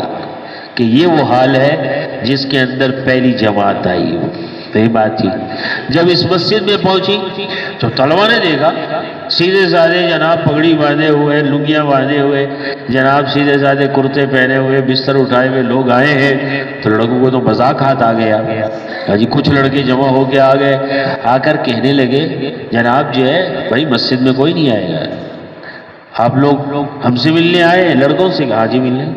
تو انہوں نے کہا بات یہ ہے کہ لڑکوں سے ملنا ہے تو ہم آپ کے لیے ان کو جمع کیے دیتے ہیں، لیکن وہ مسجد میں نہیں آئیں گے، آپ حضرات مسجد سے ادھر آئیے، ہم آپ کو وہاں جمع کر کے دیتے ہیں۔ تو وہ جماعت ساری عشاء کے بعد کی بات تھی، ان کو جماعت کو بستر وہیں رہ گئے، سردی کا سخت زمانہ تھا، ان ساتھیوں کو لے جا کر اس جو کمیونٹی ہال تھا اس میں لے جا کے بٹھایا، اور بٹھا کر باہر نکل کے آپ لوگ یہاں بیٹھے، ہم لڑکوں کو بلا کے لاتے ہیں۔ وہ بیچارے میواتی تھے، دیہاتی سیدھے سادے لوگ بیٹھ کے انتظار میں، وہ باہر نکلے، انہوں نے کنڈیاں لگا دی اور کنڈیاں لگا کر پنکھے چلا دیے، پنکھے چلا دیے۔ یہ ان لوگوں نے بتایا جو لوگ خود اس کام میں تھے، صحیح بات ہے۔ ابھی تو وہ وہاں کے پروفیسر بنے بیٹھے تھے، اس زمانے میں وہ جناب اسٹوڈنٹ تھے، انہوں نے کہا کنڈیاں ہم نے لگا دی، پنکھے چلا دی، پوری رات جناب بیچاری شدت کی سردی تھی، اور جناب ان کو مذاق سوجا ہوا تھا، وہ جناب بیچاروں کو پتہ بھی نہیں تھا پنکھا بند کہاں سے ہوگا اور کیسے ہوگا، پوری رات سردی مرتے رہے۔ وہ باوجود تھے جناب نفلوں میں لگ گئے، دعاؤں میں لگ گئے، اللہ کے سامنے رونے اور گڑ گڑانے میں لگے، پوری رات ایسے گزری ان کی۔ جب صبح ہوئی تو یہ نوجوان سارے جمع ہو کر آئے کہ جناب اور زیادہ مزہ رہے گا، انہوں نے کنڈیاں کھول کے گیٹ کھول کے جناب دیکھا، تو جب وہ باہر بیچارے آئے تو انہوں نے دیکھا تو یہ ٹھٹھا کر رہے، مذاق کر رہے، ٹھٹھا کر رہے، مذاق کر رہے، تو جناب وہ امیر صاحب جو تھے ان کی آنکھوں میں آنسو، اور روتے ہوئے انہوں نے کہا بھائی ہم سے آپ لوگوں کے بارے میں کوئی گستاخی ہو گئی، غلطی ہو گئی، آپ کی شان کی گستاخی ہو گئی، کوئی شان میں گستاخی ہو گئی، لہذا آپ ہمیں معاف کر دیں۔ تو انہوں نے کوئی اس انداز سے بات کہی کہ کہتے ہمارے دل پسیج گئے اور سب ایک دم خاموش ہو گئے۔ اشہد ان لا الہ الا اللہ وحدہ لا شریک لہ رضیت باللہ ربا وبالاسلام دینا وبمحمد نبیا۔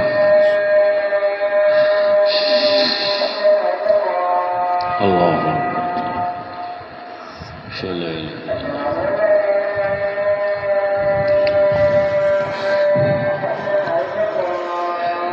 اشہد ان لا الہ الا اللہ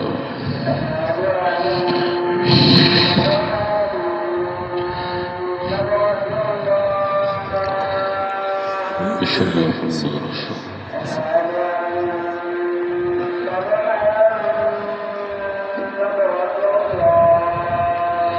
اشہد ان محمد رسول اللہ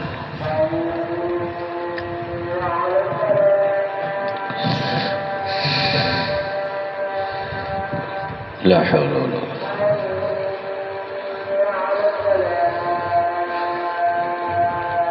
قوة لا حول ولا قوة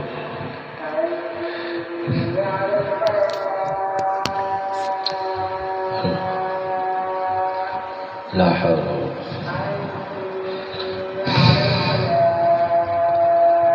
قوة لا حول ولا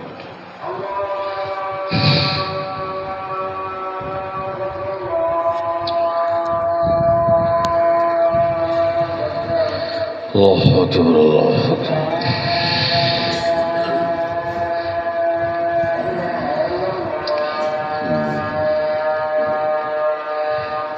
لا إله إلا محمد رسول الله صلى الله عليه وسلم۔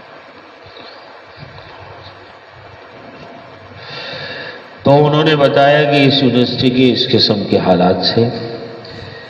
پھر اللہ تعالیٰ نے اس جماعت کی برکت سے جب انہوں نے آ کر اس انداز سے جب امیر صاحب نے بات کی تو سب سکتے میں آ گئے، خاموش ہو گئے، دلوں پر ان کی کوئی ایسا روب پڑا۔ تو پھر ایک ساتھی نے اسٹوڈنٹ نے کہا کہ اچھا جی آپ لوگ کس لیے تشریف لائے، کیا کہنا چاہتے ہیں؟ اس پر پھر امیر صاحب نے جناب ان سے بات شروع کی کہ ہمارا آنے کا مقصد یہ ہے کہ اللہ نے آپ کو رسول اللہ صلی اللہ علیہ وسلم کا امتی بنایا ہے، اور آپ کی اللہ کے ہاں بڑی قدر و قیمت ہے۔ مولانا یوسف رحمۃ اللہ علیہ نے آپ لوگوں کے پاس ہمیں اس لیے بھیجا ہے کہ آپ لوگ انگریزی پڑھتے ہیں، انگریزی پڑھ کے دنیا کے ملکوں میں جاؤ گے تو آپ اللہ کے دین کو لے کر دنیا میں جاؤ تاکہ اللہ کا دین دنیا میں پھیلے۔ بات کی میں تو مختصر کہہ رہا ہوں۔ تو اس انداز سے انہوں نے کہا کہ اچھا بھی یہ بتاؤ آپ لوگوں میں سے دنیا میں جو جائیں گے کون کس ملک میں جا کر دین کا کام کرے گا؟ تو کہنے لگے کہ چونکہ ہمارے دل تو ان کے اسی بات سے پسیج گئے تھے، جب انہوں نے بات کی تو دل پر ایسی اثر انداز ہوئی، تو ہم نے ان کا دل رکھنے کے لیے کہ یار ان کو اتنا ستایا ہے، شرم بھی آ رہی تھی کہ پوری رات یہ سزی بھرے اور یہ ہوا، اور جناب تو شرم کے اندر جناب ہم نے کہا اچھا جی میں فرانس جاؤں گا، کسی نے کہا جی میں امریکہ میں جا کے کام کروں گا، کسی نے کہا جی میں انگلینڈ جاؤں گا، کسی نے کسی ملک کا نام لیا، کسی کو ملک کا ہے۔ یہ پہلی جماعت تھی جو اس علی گڑھ یونیورسٹی میں آئی اور اس ماحول میں آئی، لیکن دعوت اپنا راستہ بناتی نہیں بات، ہاں دعوت راستہ بناتی، کام شروع ہو گیا۔ ان جناب دیہاتیوں اور بیواتیوں کی اسی قربانی پر اللہ تعالیٰ نے یہاں کام کو شروع کر دیا، صحیح بات ہے۔ پھر میں نے وہ منظر دیکھا کہ وہ جناب جہاں روزہ رکھنا مشکل تھا توڑواتے تھے، نمازی کوئی نہیں تھا، میں نے 16 ہاسٹل دیکھے، 3 میں مسجدیں بن گئی، رمضان کا مہینہ تھا، تو جناب جو ہے حبیب ہاسٹل ایک تھا، اس پہ ایک مسجد بنی ہوئی تھی، بڑی مسجد تھی، اور ایسے چھوٹی دیوار، یہ تو بڑی دیوار ہے جیسے یہ آپ کی یہ ریلنگ ہے نا، اتنی ایسی ریلنگ بنی ہوئی تھی اس کے چاروں، اور اس کے لان تھے بڑے بڑے، گھاس والے لان بڑے بڑے۔ تو ہم صبح جب آئے دوسرے ہاسٹل سے اس ہاسٹل میں آئے تو ہم نے دیکھا شامیانے گرے پڑے، رات کو بارش ہوئی ہے، شامیانے گرے پڑے ہیں، تو میں سمجھا شاید کو رات کو یہاں طلبہ کا فنکشن ہوا ہوگا، تو اس کے اندر یہ بارشیں ہوئی ہیں تو یہاں پڑا۔ لیکن جب شام ہوئی تو شام کو دیکھا کہ جناب مغرب کے فوراً بعد ہی روزہ افطار مغرب ہوا، مغرب کے بعد دیکھا تو جناب طلبہ آ رہے ہیں، جماعتیں کی جماعت، ادھر سے مختلف، وہ اندر کی مسجد بھر گئی، باہر کا سین بھر گیا، لان بھرنے شروع ہو گئے، تو پھر میری سمجھ میں آیا کہ اوہو یہ طلبہ یہاں نماز کے لیے آ رہے ہیں۔ میں نے پوچھا بھائی اتنا رش یہاں کیوں ہے؟ کہا یہاں جناب جو ہے 3 سپارے کی تراویح ہوتی ہے، تو مختلف ہاسٹلوں میں، تمام ہاسٹلوں میں 1.25 پارے کی تراویح کا انتظام موجود ہے، لیکن یہ اسٹوڈنٹ جو ہے طلبہ 3 سپارے سننے کے لیے، 3 سپارے کی تراویح سننے کے لیے یہاں آتے ہیں کہ 10 دن میں ہمارا قرآن ختم ہو جائے۔ کئی بات ہم تو علم ترى کیف والی دیکھتے ہیں کہ کوئی علم ترى کیف والی ڈھونڈتے ہیں کہیں مل جائے تو جی وہاں نماز پڑھ لیں، تراویح پڑھ لیں جلدی سے 20 منٹ میں، کئی بات نہیں، 3 پارے کی تراویح سن جانا۔ عجیب اللہ نے وہاں ماحول بنا دیا۔ شب اتوار وہاں ہوتی ہے تو سر سید کی مسجد کھچا کھچ بھری ہو، عصر کے بعد بیان، مغرب کے بعد بیان، عشاء کے بعد ان کی مشورے والے بیٹھے ان کے مسائل کو نمٹا، رات کو 1 بجے، پھر بھی یہ کہہ کر اٹھے کہ بھئی کل بیٹھیں گے، رات 1 ہو گیا، چلو کل بیٹھیں گے، صحیح بات۔ یوں ہوتے ہوتے ہماری تشکیل ہو گئی آفیسر کالونی۔ آفیسر کالونی میں رہتے تھے ثناء اللہ صاحب، ابھی میں مل کے آیا ان سے، پرسوں رات کی بات ہے، پرسوں میں ان کے ساتھ بیٹھا ہوا تھا، بڑی عمر کے آدمی ہیں۔ تو جناب جو ہے وہ ان کو ہم نے سنا تھا فاتح فرانس، تو وہ جب ان کی اس مسجد میں ہماری تشکیل ہو گئی تو وہ ہمارے آگے پیچھے تھے جماعت کے، تو رات کو ہم نے ان سے درخواست کی کہ جی ہم نے سنا آپ نے فرانس میں کام کیا ہے تو آپ ہمیں کچھ کارگزاری سنائی فرانس کی۔ وہ کہہ لے ہوئے ہم نے کیا کام کیا ہے، کوئی کام ہم نے، پھر ہم نے جب اصرار کیا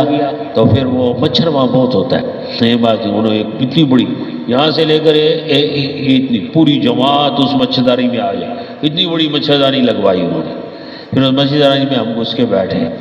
اور رات کو پھر 11-12 بجے ہمیں پھر وہاں کے احوال سنائے۔ کہنے لگے کہ بھائی اسی یونیورسٹی میں رہتے ہوئے میرے 2 چلے لگ گئے تھے، میں اسٹوڈنٹ تھا، میری جناب جو ہے اسکالرشپ نکل آئی فرانس کی PhD کے لیے، تو میں مولانا یوسف رحمۃ اللہ علیہ کی خدمت میں گیا اور جا کر میں نے حضرت سے عرض کیا کہ حضرت میری جناب حضرت سے تعلق ہو گیا تھا، میں گیا اور جا کر میں نے عرض کیا کہ میری PhD کے لیے اسکالرشپ نکلی ہے جناب فرانس کے لیے PhD کی، آپ اگر فرمائیں گے تو میں جاؤں گا، اگر آپ مجھے کہہ دیں گے روک دیں گے تو میں نہیں جاؤں گا۔ حضرت نے فرمایا نہیں بھی بالکل جاؤ، بالکل جاؤ اپنی پڑھائی مکمل کرو، لیکن 3 باتوں کا خیال کر، 3 نصیحت فرمائی۔ فرمایا ایک یہ کہ فرانس میں اکیلے مت نکلنا، دوسرا یہ کہ اذان دے کر نماز پڑھنا، تیسرا یہ کہ جناب جس کام کے لیے جا رہے ہو اپنی تعلیم کے لیے اسی میں اپنے وقت کو صرف کرنا، ہاں اس سے جو تھک جاؤ وقت بچے اس وقت کو اپنا نہ سمجھنا، وہ دعوت کو دینا۔ یہی بات ہے، یہ 3 مجھے نصیحتیں فرمائی، میں چلا گیا۔ جب میں وہاں پہنچا تو مجھے فرانس کے پیرس کے شہر میں ایک ہاسٹل میں جگہ دی گئی۔ جب میں وہاں گیا تو جس کے دل میں ایمان ہوتا ہے تو وہ تو اس طرف میں ہوتا ہے کہ اللہ کے احکامات مجھ سے ضائع نہ ہو جائیں۔ تو میں یعنی اس سوچ میں میری نماز بھئی باجماعت میری نماز ہو، مسجد کی نماز مجھے ملے، تو اس کے لیے جناب میں نے معلومات کی بھی پیرس میں کہاں مسجد ہے، تو پورے پیرس میں کہیں مسجد نہیں۔ معلوم کرتے کرتے ایک مسجد کے بارے میں معلوم ہوا، میں ٹرین سے جو اس مسجد کو دیکھنے کے لیے گیا تو میرا دل خون کے آنسو رویا کہ نہ اس میں اذان تھی نہ اس میں نماز تھی۔ صرف اتنا تھا کہ جناب گورنمنٹ کی طرف سے ایک آدمی مقرر تھا جو اس کی صفائی ستھرائی تھا، مسلمان صفائی ستھرائی رکھتا تھا، بس اتنا کام تھا۔ اور گھومنے پھرنے والے سیاح لوگ، سیر و سپاٹے والے آتے تھے، اس کی تصویریں اتارتے تھے اور ان کے رہبر ان کے گائیڈ ان کو بتا دی مسلمانوں کا عبادت خانہ ہے۔ میں نے طے کیا کہ میں اپنے ہاسٹل سے 5 وقت ٹرین میں آؤں گا، ٹرین میں جاؤں گا، اس مسجد میں نماز شروع کر دی۔ میں نے نماز شروع کر دی۔ پھر میں اس سوچ کے اندر کہ یہاں کیسے کام کروں، تو میں نے نظر دوڑائی تو جو مسلمان نظر آئے وہ عرب تھے،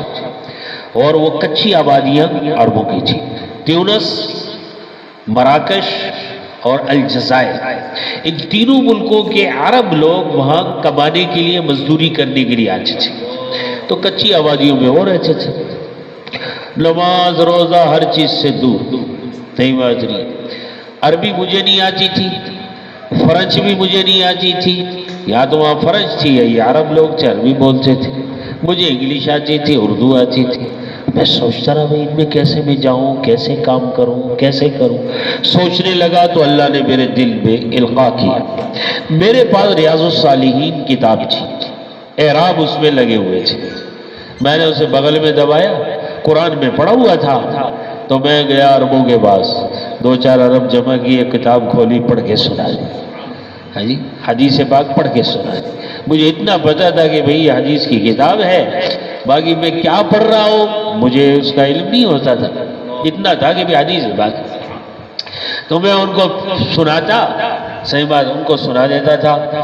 تو مجھے اعراب چونکہ لگے ہوئے تھے تو عربی پڑھنی آتی تھی، قرآن پڑھا ہوا تھا تو میں پڑھ کے سنا دیتا، تو وہ عرب جناب سنتے تھے 8-8 10 کچھ عرصے کے بعد مجھے تھوڑی شد بدھ ہوئی نا عربی سے، تو مجھے اندازہ ہوا کہ یہ میرے بارے میں چیمگوئیاں کرتے، لیکن آپس میں یہ بھی کہتے ہیں کہ ہے تو مسلمان، ہے تو کیا مسلمان، صحیح بات نہیں۔ تو میں نے ایک عرب جو قریب آیا، کچھ مجھے عربی سے شد بدھ ہونے لگی، کچھ میں نے اس سے پوچھا کہ عرب میرے متعلق کیا کہتی، تو وہ کہنے لگا بھی بات یہ ہے کہ تجھے یہ یہودی سمجھتے ہیں۔ کیا سمجھتے ہیں؟ یہودی، تجھے یہ یہودی سمجھتے ہیں۔ میں نے کہا مجھے یہودی کیوں سمجھتے ہیں، کیا بات ہے، میرے میں کون سی یہودیت والی بات ہے؟ کہنے لگے اس لیے کہ تو نے داڑھی رکھی ہوئی ہے، یعنی وہاں کا یہود داڑھی رکھتے ہیں، مسلمان داڑھی سے اتنا دور ہوا کہ ان کے ہاں شعار اور علامت یہ ہو گئی کہ جس کو داڑھی وہ یہودی۔ لیکن آپس میں یہ بھی کہتے تھے کہ یار سناتا تو حضور صلی اللہ علیہ وسلم کی حدیث مبارک سناتا ہے، تو حدیث مبارک سناتا ہے، نہیں بات نہیں، یہ بھی کرتے تھے۔ لیکن جناب جو ہے بہرحال میں لگا رہا۔ پھر یہ جو تھا نا مسجد میں جو مسلمان تھا، میں نے اس کا اکرام کیا، کھلانا پلانا، پھر اس کو سمجھایا اور اس کو آمادہ کیا فضائل سنا کر اس بات پر کہ بھی باجماعت مسجد میں نماز ہو جائے، تو میرے ساتھ نماز پڑھ لیا کر۔ بہرحال وہ آمادہ ہو گیا، کچھ عرصے میں تیار ہو گیا، اذان دے کر نماز شروع ہو گئی، پیرس میں اذان دے کر نماز شروع ہو گئی۔ اور یہ جو تعلیم کا حلقہ جو چلا، پھر ایک جناب بنگلہ دیش کا ایک انجینئر تھا، اس کو میں نے ساری بات سمجھائی کہ بھئی یہ کلمہ ہے، یہ نماز ہے، یہ علم ہے، یہ ذکر ہے، یہ اکرام مسلم ہے، اخلاص ہے، یہ دعوت و تبلیغ ہے، اللہ نے ذمہ داری دی ہے، کام دیا ہے، پوری امت کو سنبھالنا ہے اس راستے سے، اس محنت کے راستے سے، یہ ساری جناب جو ہے اس کو بات کی۔ وہ جناب قریب آ گیا اور ماشاءاللہ میرے ساتھ شریک ہو گیا۔ جب کچھ ہم آگے بڑھے تو پھر ایک جماعت آ گئی ہندوستان سے، اس میں ایک عالم تھے، ماشاءاللہ عالم تھے، ترجمان تھے، وہ خوب ترجمانی سے بات کرتے تھے۔ تو عربوں میں جب انہوں نے محنت کی، ان کی محنت سے صرف اتنا ہوا کہ وہ جماعت جب چلی گئی تو عرب مجھے مسلمان سمجھنے لگے کہ ہے تو مسلمان، اتنا ہی ہوا۔ ہاں جی، ایک دم نتائج ظاہر نہیں ہوا کرتے، انبیاء کی محنت جو چلتی ہے ایک دم نتائج ظاہر نہیں ہوتے۔ مکے میں محنت چلی، ایک دم نتائج ظاہر نہیں ہوئے۔ مدینے میں پہنچی، پھر سن 2 میں جب بدر ہوا ہے تو پھر نتیجہ سامنے آیا، نہیں بات نہیں۔ تو جناب جو ہے ہاں جی وہ کہنے لگے کہ جی مجھے مسلمان سمجھنے لگے، اس جماعت کی محنت سے اتنا ہوا۔ ہاں جی، پھر وہ جماعت چلے گی۔ پھر جناب کیا ہوا کہ تیونس کی ایک جماعت آ گئی عربوں کی۔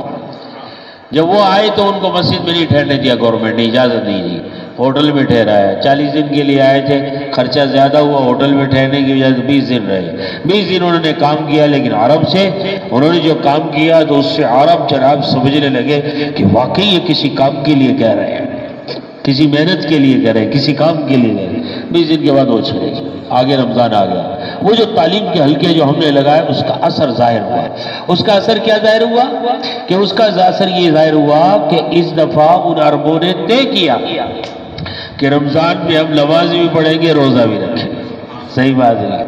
تو اس پر جناب جو ہے ایک عرب تھا، اس کی لکڑی کی ٹال تھی، اس نے آج ہی جناب ٹال ہمیں خالی کر کے دے دی کہ بھئی اس میں تم روزے بھی رکھنا، نماز بھی پڑھنا۔ جب چاند نظر آیا تو اللہ کے فضل سے وہ جو تعلیم کا حلقہ چلتا رہا نا، اس کے ایسے اثر ظاہر ہوئے۔ لوگ کہتے ہیں تعلیم سے کیا ہوتا ہے، تعلیم سے کیا ہوتا ہے، اس کا یہ اثر ظاہر ہوا کہ اتنا مجمع آ گیا کہ وہ جگہ چھوٹی پڑ گئی۔ اس پر اس نے ساری ٹال ہمارے حوالے کر دی، ساری جگہ ہم نے اپنے ہاتھوں سے لکڑی کی مسجد بنائی، لکڑی کی مسجد۔ بعد میں اللہ نے اس کو مرکز بنا دی، لکڑی کی مسجد بنا۔ اب جو رمضان میں ماشاءاللہ تعلیم کا حلقہ چلا، یہ ہوا وہ ہوا، پاکستان سے جماعت آ گئی۔ پاکستان سے جماعت آئی، اس میں ماشاءاللہ عالم تھے، محنت کی، تو اس پر 3 آدمی پاکستان میں 4 مہینے لگانے کے لیے تیار ہوئے۔ اس میں ایک کا نام تھا یونس، تیونس کا تھا وہ، آج وہ یونس بن تیونس کے نام سے بہت بڑا آدمی ہے۔ صحیح بات ہے، یونس وہ نوجوان تھا، اسٹوڈنٹ تھا۔ یہ 3 آدمی آئے پاکستان، 4 مہینے لگا کر گئے۔ انہوں نے ماشاءاللہ محنت شروع کی، کام شروع کیا، محنت شروع کی، کام شروع۔ اس شخص کو میں نے بھی دیکھا، یونس۔ یہ ابھی کی بات ہے، یہ نومبر میں ہم آئے تھے رائیوڈ میں ایک جوڑ میں، تو اس کا بیان ہو رہا تھا نیچے۔ صحیح بات ہے، عربوں میں، علماء میں، سب میں وہ بیان کر رہا تھا۔ تو مجھے معلوم ہوا بھائی یونس کا بیان ہو رہا ہے۔ میں نے کہا بڑا داعی آدمی ہے، اس کی زیارت کرنی چاہیے۔ میں نیچے اتر کے آیا تو وہ چند جملے اس کے تھے، اخیر کے قرآن کی آیتیں پڑھ رہا تھا۔ ہاں واللہ، جیسے میں کھڑا ہوا اور اس کی آواز میرے کان میں پڑی تو دل اتنا نرم ہوا کہ آنکھوں سے آنسو بہنے شروع ہو گئے۔ 1 منٹ نہیں لگا، ایسے وہ قرآن پڑھ رہا تھا۔ صحیح بات ہے، جنت کی آیات پڑھ رہا تھا، کانوں میں پڑھتے ہی دل پر ایسی کوئی مؤثر اس کا انداز تھا کہ جناب جو ہے قربانی سے جان پڑتی ہے۔ صحیح بات ہے، قربانی سے جان پڑتی۔ ہاں وہی الفاظ ہوتے ہیں، وہی دین کی موٹی موٹی بات ہوتی ہے، لیکن جو لوگ قربانی کے ساتھ چل رہے ہوتے ہیں، ان کی قربانی کے نتیجے میں اللہ تعالیٰ ان کے الفاظ میں ایسا اثر ڈالتے ہیں کہ ان کی دعوت سے دلوں کو چیر کے رکھ دیتے ہیں۔ ہاں، اور اللہ کے سامنے وہ لوگ جھکنے والے بن جاتے ہیں، گناہوں سے توبہ کرنے والے بن جاتے ہیں، جھک جاتے ہیں۔ کہتے ہیں نا وہ پشاور کا ایک واہ واہ خان تھا، واہ واہ خان، بہت بڑا بدماش تھا، بہت بڑا بدماش تھا۔ تو ایک دن وہ جو عمومی گشت ہوتا ہے نا، گشت کرنے جاتے تو وہ عمومی گشت جناب نکلا باہر نکلا تو وہ واہ واہ خان کے دروازے پہ بھی پہنچ گیا، دروازہ بجایا تو جناب واہ واہ خان اندر سے باہر نکل کے آیا، بہت بڑا بدماش تھا، اسے ساری دنیا ڈر رہی تھی اس علاقے کی۔ جیسے ہی وہ باہر آیا اس نے جماعت والوں کو دیکھا تو الٹے قدموں واپس ہوا، جب اندر واپس ہوا تو اندر اس کی بیوی نے دیکھ لیا کہ واہ خان باہر گیا تھا واپس اندر آ گیا ہے، تو وہ اس نے بیوی نے کہا کہ تیرے سے بڑا کوئی بدماش آ گیا ہے کیا باہر؟ تیرے سے بڑا بدماش آ گیا کوئی؟ تو اس کے دل میں ایک دم بات لگی کہ بیوی نے تانا دے دیا کہ تیرے سے بڑا بدماش آ گیا، نہیں میرے سے کون بڑا ہو سکتا۔ پھر باہر نکلا تو جماعت والے ماشاءاللہ آئیے جناب، السلام علیکم، آئیے تشریف لائیے، ماشاءاللہ آئیے جناب، اس کو سلام کیا، کھڑا کر لیا، اور ایک ساتھی نے موٹی سی بات کی، ہاں دنیا میں اللہ کو راضی کرنے آئے ہیں، دنیا میں آنے کا اور کوئی مقصد نہیں، بندہ بن کر زندگی گزارنی ہے، اس زمین پر اللہ کی اطاعت، اللہ کی فرما برداری، اللہ کی رضامندی سے اس دنیا کو بھر دینا ہے۔ ہاں اس کے لیے دنیا میں آئے ہیں، تھوڑی سی بات کی، اس کے لیے بھائی مسجد میں بات، چلو ہمارے ساتھ، چلا گیا بیان میں بیٹھا، بیان سنا تو اس نے 3 دن کھڑے ہو کے دے دیے، 3 دن دیے تو جناب آگے چل پڑا، 3 دن سے گاڑی آگے بڑھ گئی، 3 دن سے چلا ہوا اور 4 مہینے ہوئے، اور پھر اللہ نے اس کو بہت بڑا دائی بنایا۔ ہاں حاجی صاحب رحمۃ اللہ، حاجی عبداللہ صاحب رحمۃ اللہ علیہ ایک وقت اس طرف سے گزر رہے تھے تو کہا چلو بھائی واہ سے ملتے ہیں، واہ خان سے ملتے ہیں۔ جب واہ خان کے پاس گئے تو حاجی صاحب کہنے لگے واہ خان ابھی تو واہ خان بنا ہے، ابھی تو واہ خان بنا، صحیح بات ہے، تو یہ تو پلٹ کے رکھ دیتی، قربانیاں ہیں، ہاں یہ قربانیاں چلتی۔ تو وہ جناب جو ہے ہاں جی وہ نظام بدلنے شروع ہو گئے، کہنے لگے میں تو آ گیا، میری پی ایچ ڈی مکمل ہو گئی، 2 سال 3 سال کی تھی، میں تو کر آگے واپس آ گیا، محنت چل پڑی، کام چل پڑا۔ یہ سن 74 کی بات انہوں نے بتائی، کہنے لگے سن 74 میں گیا تھا، پھر میں 84 میں گیا، اور ابھی ہم سے 94 میں بات کر رہے تھے، اور بولا ابھی میں کچھ عرصے پہلے ہو کے آیا ہوں، اللہ نے اس پیرس میں، اس فرانس میں، جہاں ایک مسجد، جہاں نہ اذان نہ نماز، 3500 مسجدوں کو وجود دے دیا، 3500 مسجد، ہاں، اور 300 مدرسے جو حضرت جی مولانا انعام الحسن صاحب رحمۃ اللہ علیہ کی سرپرستی میں 300 مدرسے وہاں چالو ہو گئے، اور عربوں کے وہ جناب علاقے جہاں نماز اذان کا وجود نہیں تھا، وہ ایسے ہو گئے کہ وہاں ان کے نوجوان پگڑی باندھے ہوئے عصا لے کر یونیورسٹیوں میں جب صبح کے وقت نکلتے ہیں تو ایسا معلوم ہوتا ہے کہ یہ کوئی اسلامی ریاست ہے، اسلامی ریاست اللہ نے بدل کے رکھ دی علاقوں کو۔ کون تھے یہ عالم، مولانا، مفتی، مفسر، کون؟ ایک یونیورسٹی کا طالب علم، اسٹوڈنٹ، لیکن 2 چلے اس محنت پر لگائے، اس کام میں لگائے، حضرات سے تعلق ہوا، ان کی نگرانی میں کام کیا، اللہ نے اس بندے سے اتنا بڑا کام لے لیا، اور فرصت کے اوقات، فراغت کے اوقات، پورے بھی نہیں، فراغت کے اوقات میں کام کر کے فرانس میں کام کر کے آ گیا۔ آج سارے فرانس میں جتنا کام ہو رہا ہے، کیوں بھائی اس کا اجر و ثواب کس کو ملے گا؟ ہاں اسی کو ملے، ثناء اللہ صاحب کے کھاتے، سارا ثناء اللہ صاحب کے کھاتے میں اللہ نے اس محنت کو وہ مقام دیا ہے۔ یہ ملکوں کو پلٹ سکتی ہے، علاقوں کو پلٹ سکتی ہے، ہاں عرب اور عجم کو پلٹ سکتی ہے۔ صحیح رخ پر آ گئی، صحیح ترتیب پر آ گئی، صحیح رخ پر چلنا شروع ہو گئی تو عرب اور عجم کو بدل کے رکھ دے گی۔ حضور نے خود فرمایا، اپنے چچا کے سامنے جب وہ رؤسائے قریش جمع ہو کر آئے تھے، آپ ہمارا فیصلہ کر جائیں، کہیں ایسا نہ ہو کہ آپ دنیا سے چلے جائیں اور آپ کے بھتیجے اور ہمارے درمیان میں کوئی جنگ شروع ہو جائے، اس لیے کوئی فیصلہ کر جاؤ۔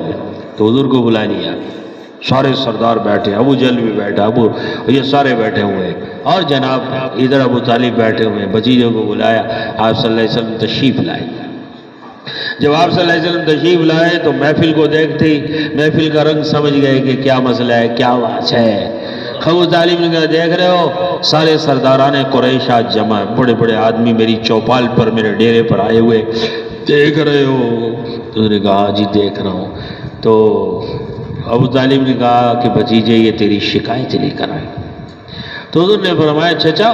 میرے پاس ایک ایسی بات ہے، ایسا کلمہ، ایسی بات ہے کہ اگر یہ اس کو قبول کر لیں،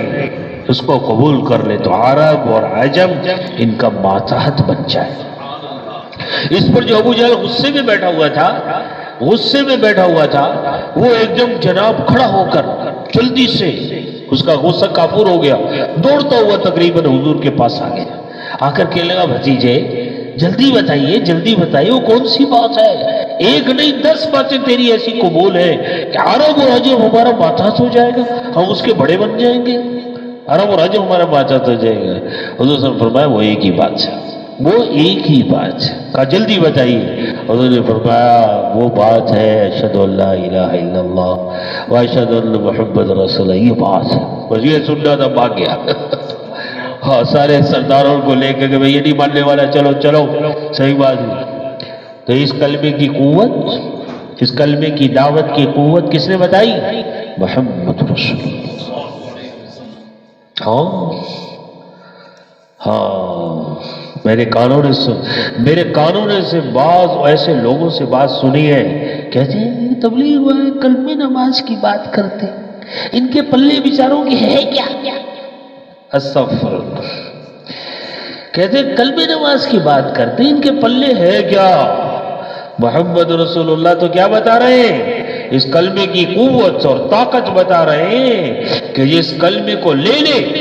اور اس کے کلمے کو لے لے تو عرب اور عجم ان کا ماتحت بن جائے گا۔ ہاں اسی کلمے کو تو لے کر اترے تھے غار حرا سے، اسی کی تو دعوت لے کر مکے میں چلے تھے اور اسی دعوت کو لے کر مکے سے مدینے پہنچے تھے، پھر اسی کلمے کی وہ قوت اور طاقت ظاہر ہوئی، اس کی دعوت کی جناب طاقت ظاہر ہوئی کہ عرب اور عجم رسول اللہ صلی اللہ علیہ وسلم کے قدموں میں آ کے گر گئے۔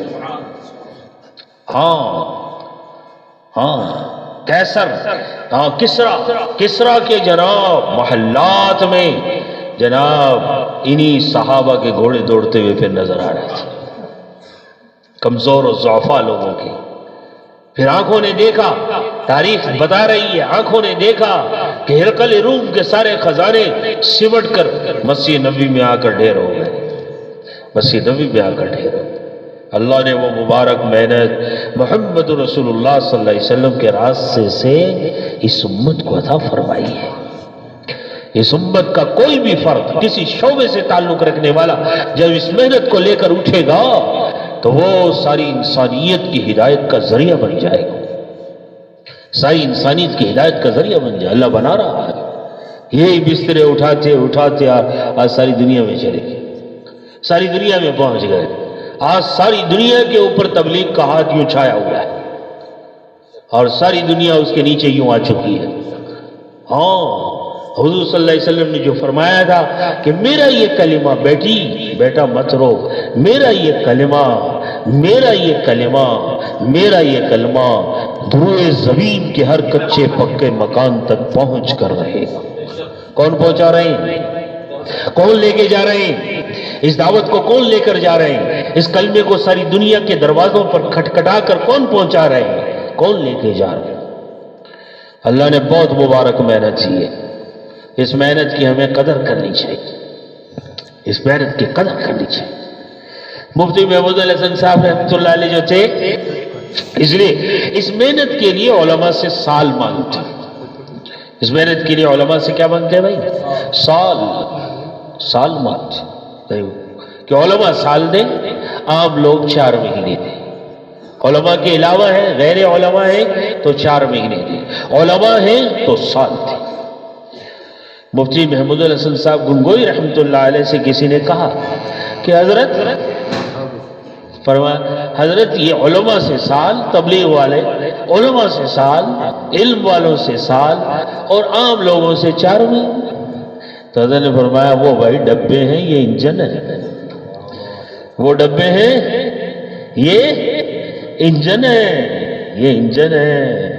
یہ 16 ڈبوں کو لے کر کھینچ کر چلنا ہے انہوں نے، ہاں ہزاروں لوگوں کو اپنی منزل مقصود پر انہوں نے پہنچانا ہے۔ تو فرمایا یہ انجن ہے، یہ بمنزلہ انجن کے ہیں، اور یہ بھائی باقی لوگ ڈبوں کی طرح ہیں، ہاں ڈبوں کی طرح، اپنی حیثیت کو پہچانے، اپنے مقام کو پہچانے، اپنی حیثیت کو پہچانے، اپنے مقام کو پہچانے۔ ہاں ساری امت کو آپ کو لے کر چلنا، ساری امت کو اس وقت ضرورت ہے۔ ابھی یہ رائیونڈ کے اندر ابھی یہ جو جوڑ ہوا ہے، کل ہی آئے ہم اس جوڑ سے 30 سے 35 ہزار کا مجمع ہے، یعنی باہر دنیا کا، بیرون کا 30 سے 35 ہزار کا مجمع۔ اوہو اتنے مہمان، اتنے مہمان، 30 سے 35 ہزار کا مجمع۔ وہ ایک طالب علم ہمارا وہاں پڑھتا ہے، تو وہ کہہ رہا تھا میں وہاں کھڑا ہوا تھا، تو وہ آئے تو وہ بتا رہے تھے دوسرے کو کہ بھائی بات یہ ہے کہ صبح کے ناشتے میں 25 لاکھ کا خرچہ ہوا ہے، ایک وقت کے ناشتے میں 25 لاکھ کا خرچہ ہوا، صحیح بات ہے، ہاں ہاں ایک دن کا دودھ کہہ رہے 100 من، صحیح بات ہے۔ امڑ رہی ہے دنیا، دعوت کھینچ رہی ہے پورے عالم سے، ساری دنیا کو کھینچ رہی ہے، یہ ساری دنیا کو کھینچ رہی ہے، ہاں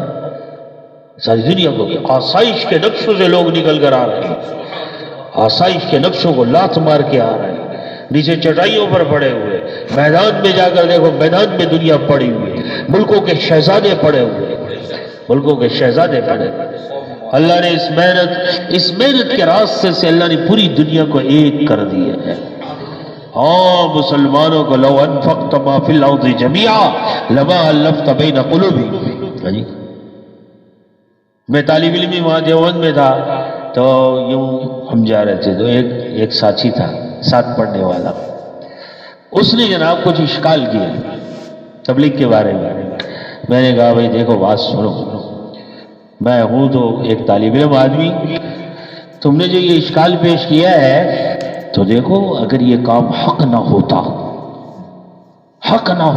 تو دنیا کے قلوب اس پر مجتمع نہ ہوتے۔ میں نے بھی اس کو یہ آیت پڑھ کر سنائی، لو انفقت ما فی الارض جميعا لما الفت بین قلوبہم۔ قرآن نے کہا ہے کہ حضور صلی اللہ علیہ وسلم کہ اگر تم ساری دنیا کے خزانے جمع کر کے خرچ کر دو تو تم لوگوں کے دلوں کو جوڑ نہیں سکتے۔ کون جوڑ رہا ہے؟ اللہ جوڑ رہا ہے۔ کیوں جوڑتا ہے؟ جب اللہ راضی ہوتا ہے، خوش ہوتا ہے، جس محنت سے، جس کام سے، جن اعمال سے وہ راضی اور خوش ہوتا ہے تو قلوب کو مجتمع کرتا ہے، ہاں منتشر احوال کو مجتمع کر دیتا ہے۔ لما الفت بین قلوب، میں نے اس دن یہ دلیل دی اس کو، تئی بات تو وہ خاموش ہو گئے، کہ ہاں بھائی بات تو ٹھیک ہے،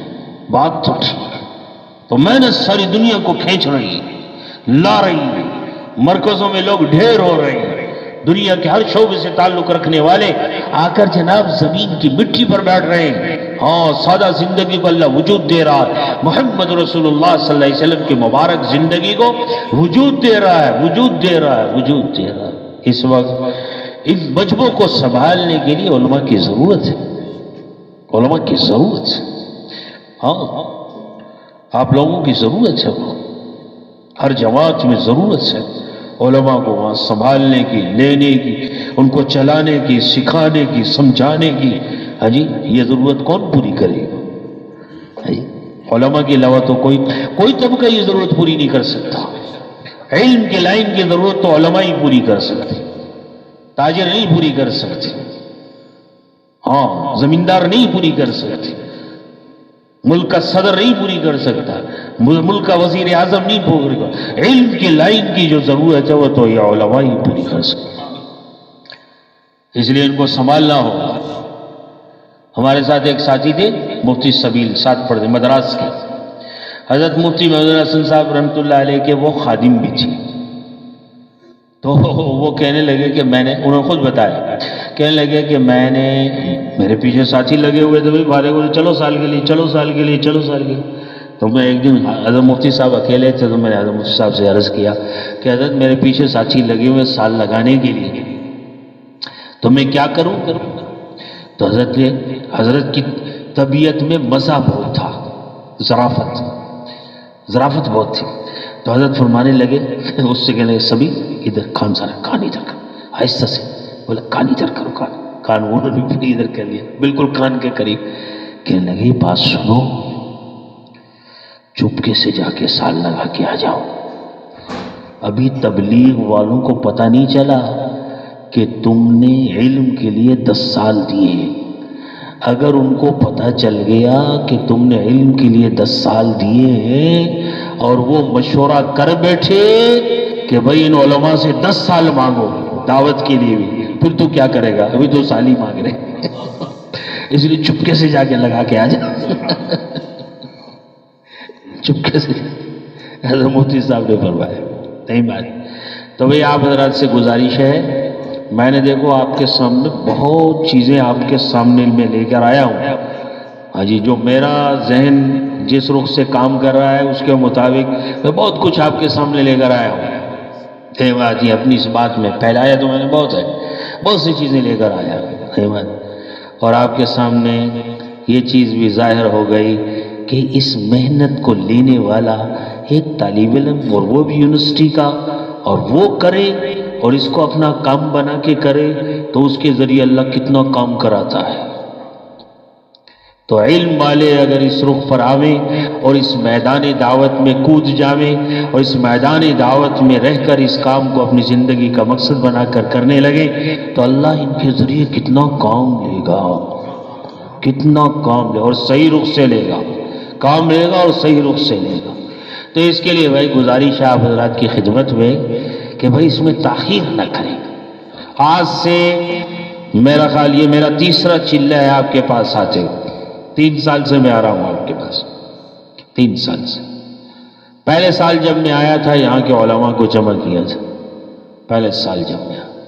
اس وقت میں نے یہاں بیان کیا تھا، اور علماء نے ماشاءاللہ عزائم بھی کیے تھے، نیتیں بھی کی تھی، ارادے بھی کیے تھے، لیکن چونکہ زمین سے لے کر آسمان تک کا یہ سارا جہان امتحان کے لیے بنایا گیا ہے، اس لیے یہاں ہر قدم امتحان کے بغیر نہیں اٹھتا، ہر آنکھ کا دیکھنا امتحان سے جڑا ہوا ہے، ہر بول کا سننا امتحان سے جڑا ہوا ہے، ہر قدم انسان کا امتحان سے جڑا ہوا ہے، ساری کائنات اسے اس امتحان میں مبتلا کرتی ہے، اور یہ اس امتحان میں پاس ہوتا ہے یا نہیں ہوتا یہ تو فیصلہ وہاں قیامت کے دن ہونے والا ہے، صحیح بات نہیں ہے، لیکن ہر وقت یہ امتحان میں جکڑا ہوا انسان ہے۔ اب دیکھو 2 سال کا عرصہ گزر گیا، اس 2 سال کے عرصے میں بہت سارے نیتیں کی تھی، عزائم کیے تھے، سب کچھ کیا تھا، کیا ہوا؟ کیا دنیا نے آپ کو چھوڑ دیا کہ چلے جاؤ تبلیغ میں؟ کیوں بھائی؟ آپ کی اپنی مشغولیت، مصروفیت آپ کو چھوڑ دے گی کہ بھائی جاؤ بھائی تبلیغ میں؟ جب جاؤ گے یہ تو بھائی ہمت کے ساتھ، حوصلے کے ساتھ قدم اٹھانا پڑتا ہے۔ اس لیے لقمان علیہ السلام نے جب اپنے بیٹے کو نصیحت کی تھی، قرآن نے اس کو نقل کیا، یا بنی اقم الصلاۃ وامر بالمعروف وانہ عن المنکر واصبر علی ما صبر، آگے کیا کہا؟ ان ذلک من عزم الامور، ہمت چاہیے، ہمت، بلا ہمت کے نہیں ہوتا، اس وادی میں ہمت کا قدم چاہیے، اس وادی میں بھی اترنے کے لیے ہمت کا قدم چاہیے۔ ان ذلک من عزم الامور، ہمت کے کاموں میں سے ہے بھائی، یہ ہمت کے کاموں میں سے۔ اس لیے آپ حضرات سے درخواست کے درجے میں عرضی کر سکتے ہیں، جو اس مجمع میں بیٹھے علماء کرام ہیں، اللہ نے ان کو اس دنیا میں یہ فضیلت عطا فرمائی ہے، تو یاد رکھیں اللہ تعالیٰ اپنی امتوں، اللہ تعالیٰ انبیاء کی امتوں میں انبیاء کا چناؤ اور انتخاب کرتے ہیں، کیونکہ ان کے اندر امتوں کا درد ہوتا ہے، امتوں کا غم ہوتا ہے، امتوں کے لیے فکر ہوتی ہے، وہ پوری امتوں کو جناب پوری امت کو سنبھالنے کی ان میں اللہ صلاحیت دیکھتا ہے۔ کہ اس کے اندر پوری امت کو سنبھالنے کی صلاحیت ہے، اس کا انتخاب نبوت اور رسالت کے لیے ہوتا ہے، تو اس کے اندر غم ہے، پوری امت کا درد ہے، فکر ہے، اپنا نہیں ہوتا۔ میرے کھانے کا کیا ہوگا، میرے کپڑے کا کیا ہوگا، میرے لباس کا کیا ہوگا، میرے مکان کا کیا ہوگا۔ حضور صلی اللہ علیہ وسلم مکہ سے مدینہ ہجرت کر کے آئے، اور مدینے آ کر کیوں بھائی اپنا مکان بنایا ہے مسجد نبی پہلے بنائی؟ ہے جی، مسجد کھانے کا نظام بنانے کے چکر میں لگے یا مسجد نبوی بنا کر اعمال شروع کی؟ صحیح بات ہے، ان کو یہ نہیں فکر ہوتا، امتوں کا فکر ہوتا ہے۔ اللہ نے اس امت کو بطور نبی صلی اللہ علیہ وسلم کے ذریعے اس آخری امت کو جناب یہ دے دیا، صحیح بات نہیں، یہ محنت دے دی، کام نہیں۔ تو اس محنت کے لیے اللہ ہمیں منتخب فرمائے، ہمارا بھی چناؤ ہو جائے، اور امت کا درد، غم، فکر جناب کسی درجے میں ہمارے اندر بھی اتر جائے۔ اللہ نے بھی یہ مبارک محنت اس کے لیے دے رہی۔ محنت نہیں کریں گے، قوموں پر، برادریوں پر، علاقوں پر، پوروں پر ذمہ داری سمجھ کر محنت نہیں کریں گے، کام نہیں کریں گے، تو پھر کیا ہوگا؟ پھر جناب محلیہ صاحب رحمۃ اللہ علیہ نے فرمایا ہے کہ پھر تمہارا دین جو ہے وہ کتابوں میں پڑا رہ جائے گا، اور تمہیں جب جناب جو ہے اپنے قوم اور برادری اور علاقے میں چلنے کی نوبت آئے گی، تو تمہیں ناک رگڑ کے اپنی قوم اور برادریوں کے رسوم اور رواج کے مطابق زندگی گزارنی پڑے گی، اور ذلت کی انتہا ہوگی۔ صحیح بات، اپنی قوم اور برادریوں کے جناب نقش قدم پر چلنا پڑے گا۔ تمہارا حقیقی دین کتابوں میں ہوگا، کہ وہ ایک دین کا ہے جی کتابوں میں ہے، تم کس میں چل رہے ہو؟ قوم برادری کے رسوم اور رواج کے مطابق چل رہے ہیں۔ صحیح بات، وہاں دیوبند میں ہمارا ایک ساتھی تھا، 42 ہم تھے جو افتاء میں تھے تخصص میں، مظفر نگر ساتھی ہے، مظفر نگر میں 25 کلومیٹر، 2 بھائی تھے وہ۔ دارالعلوم، آئینہ دارالعلوم جو چھپتا ہے اس میں اس کے مضامین ابھی آتے ہیں، ابو جندل اس کا نام ہے۔ صحیح بات ہے، تو وہ جناب جو ہے کیا ہوا کہ اس کے جناب جو ہے اس کی شادی ہوگی، تو اس دن وہ چھٹی لے کے چلا گیا، بدھ جمعرات کو گیا، اور جناب شادی ہو گئی، جمعہ وغیرہ رہ کے ایک آدھ دن کے بعد جناب وہ مدرسے آ گئے۔ جب اگلی جمعرات آئی تو میں سمجھا وہ گھر گیا ہوا، شادی ہوئی ہے نئی، تو جمعرات کو گھر ہو گیا، تو وہ نظر نہیں آیا۔ جب میں جو چھٹا مسجد ادھر سے ہو آگے، شام کو میں نے مغرب کے بعد دیکھا تو وہ ادھر پھرتا ہو، مجھے ارے بھائی ابو جندل یہاں کیا تم کر رہے ہو؟ کیوں کیا بات ہو گئی؟ میں نے کہا تیری تو نئی شادی ہوئی ہے، تو تجھے تو آج جمعرات کو گھر جانا چاہیے تھا۔ تو وہ خاموش ہو گیا، گردن اس کی جھک گئی۔ میں نے کہا بھائی کیا بات ہے، تمہیں جانا چاہیے تھا؟ بے تکلف ساتھی تھا ہمارا، دوست تھا۔ میں نے کہا کیا ہوا، کیا بات ہے؟ تو کہنے لگے، مسکراتے ہوئے کہنے لگا جی یار ہمارے ہاں کو ایک مسئلہ ہے۔ میں نے کہا کیا مسئلہ ہے؟ کہنے لگا ہمارے ہاں جب نکاح ہو جاتا ہے تو ایک رات دلہن رہتی ہے دلہا کے ساتھ، اگلے دن اس کے دلہن کے گھر والے اسے لے جاتے ہیں اپنے گاؤں، اپنے گھر، پھر 1 سال تک نہ دلہا دلہن کو دیکھ سکتا ہے، نہ دلہن دلہا کے قریب آ سکتی ہے، 1 سال تک۔ میں نے کہا خدا کے بندے تو دارالعلوم دیوبند کا مفتی ہے؟ بولے میں کیا کروں یار، دارالعلوم دیوبند کا مفتی ہے تو میں کیا کر سکتا، ہمارا رواج ایسا ہے۔ میرا رواج کے بندے، اللہ کے بندے، تو مفتی ہے، عالم ہے، تجھے کچھ تو اس رواج کو توڑنے یا اس کی کوشش کرنی چاہیے تھی، کچھ تو کر۔ بولے میں کیا کروں، مجھے تو بھائی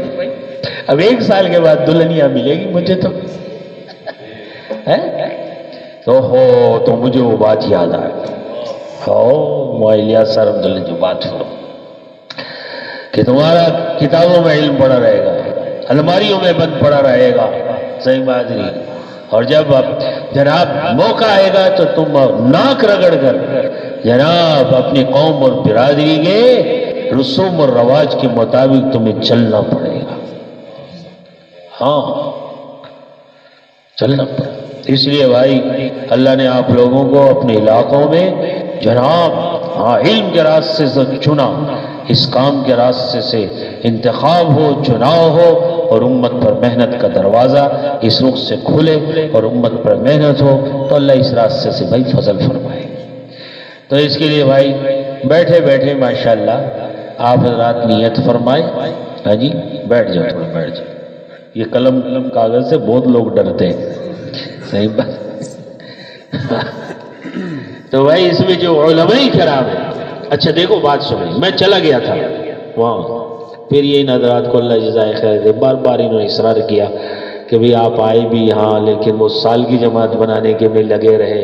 ہمارے علماء سے نہ ملاقاتیں ہو سکیں۔ مجھے بھی ذرا قلق ہو رہا تھا کہ علماء کو میں وقت نہیں دے سکا، ان کے پاس جا نہیں سکا، تو اس رات میں بھاگتا ہوا مجھے جانا تھا، پھر بھی میں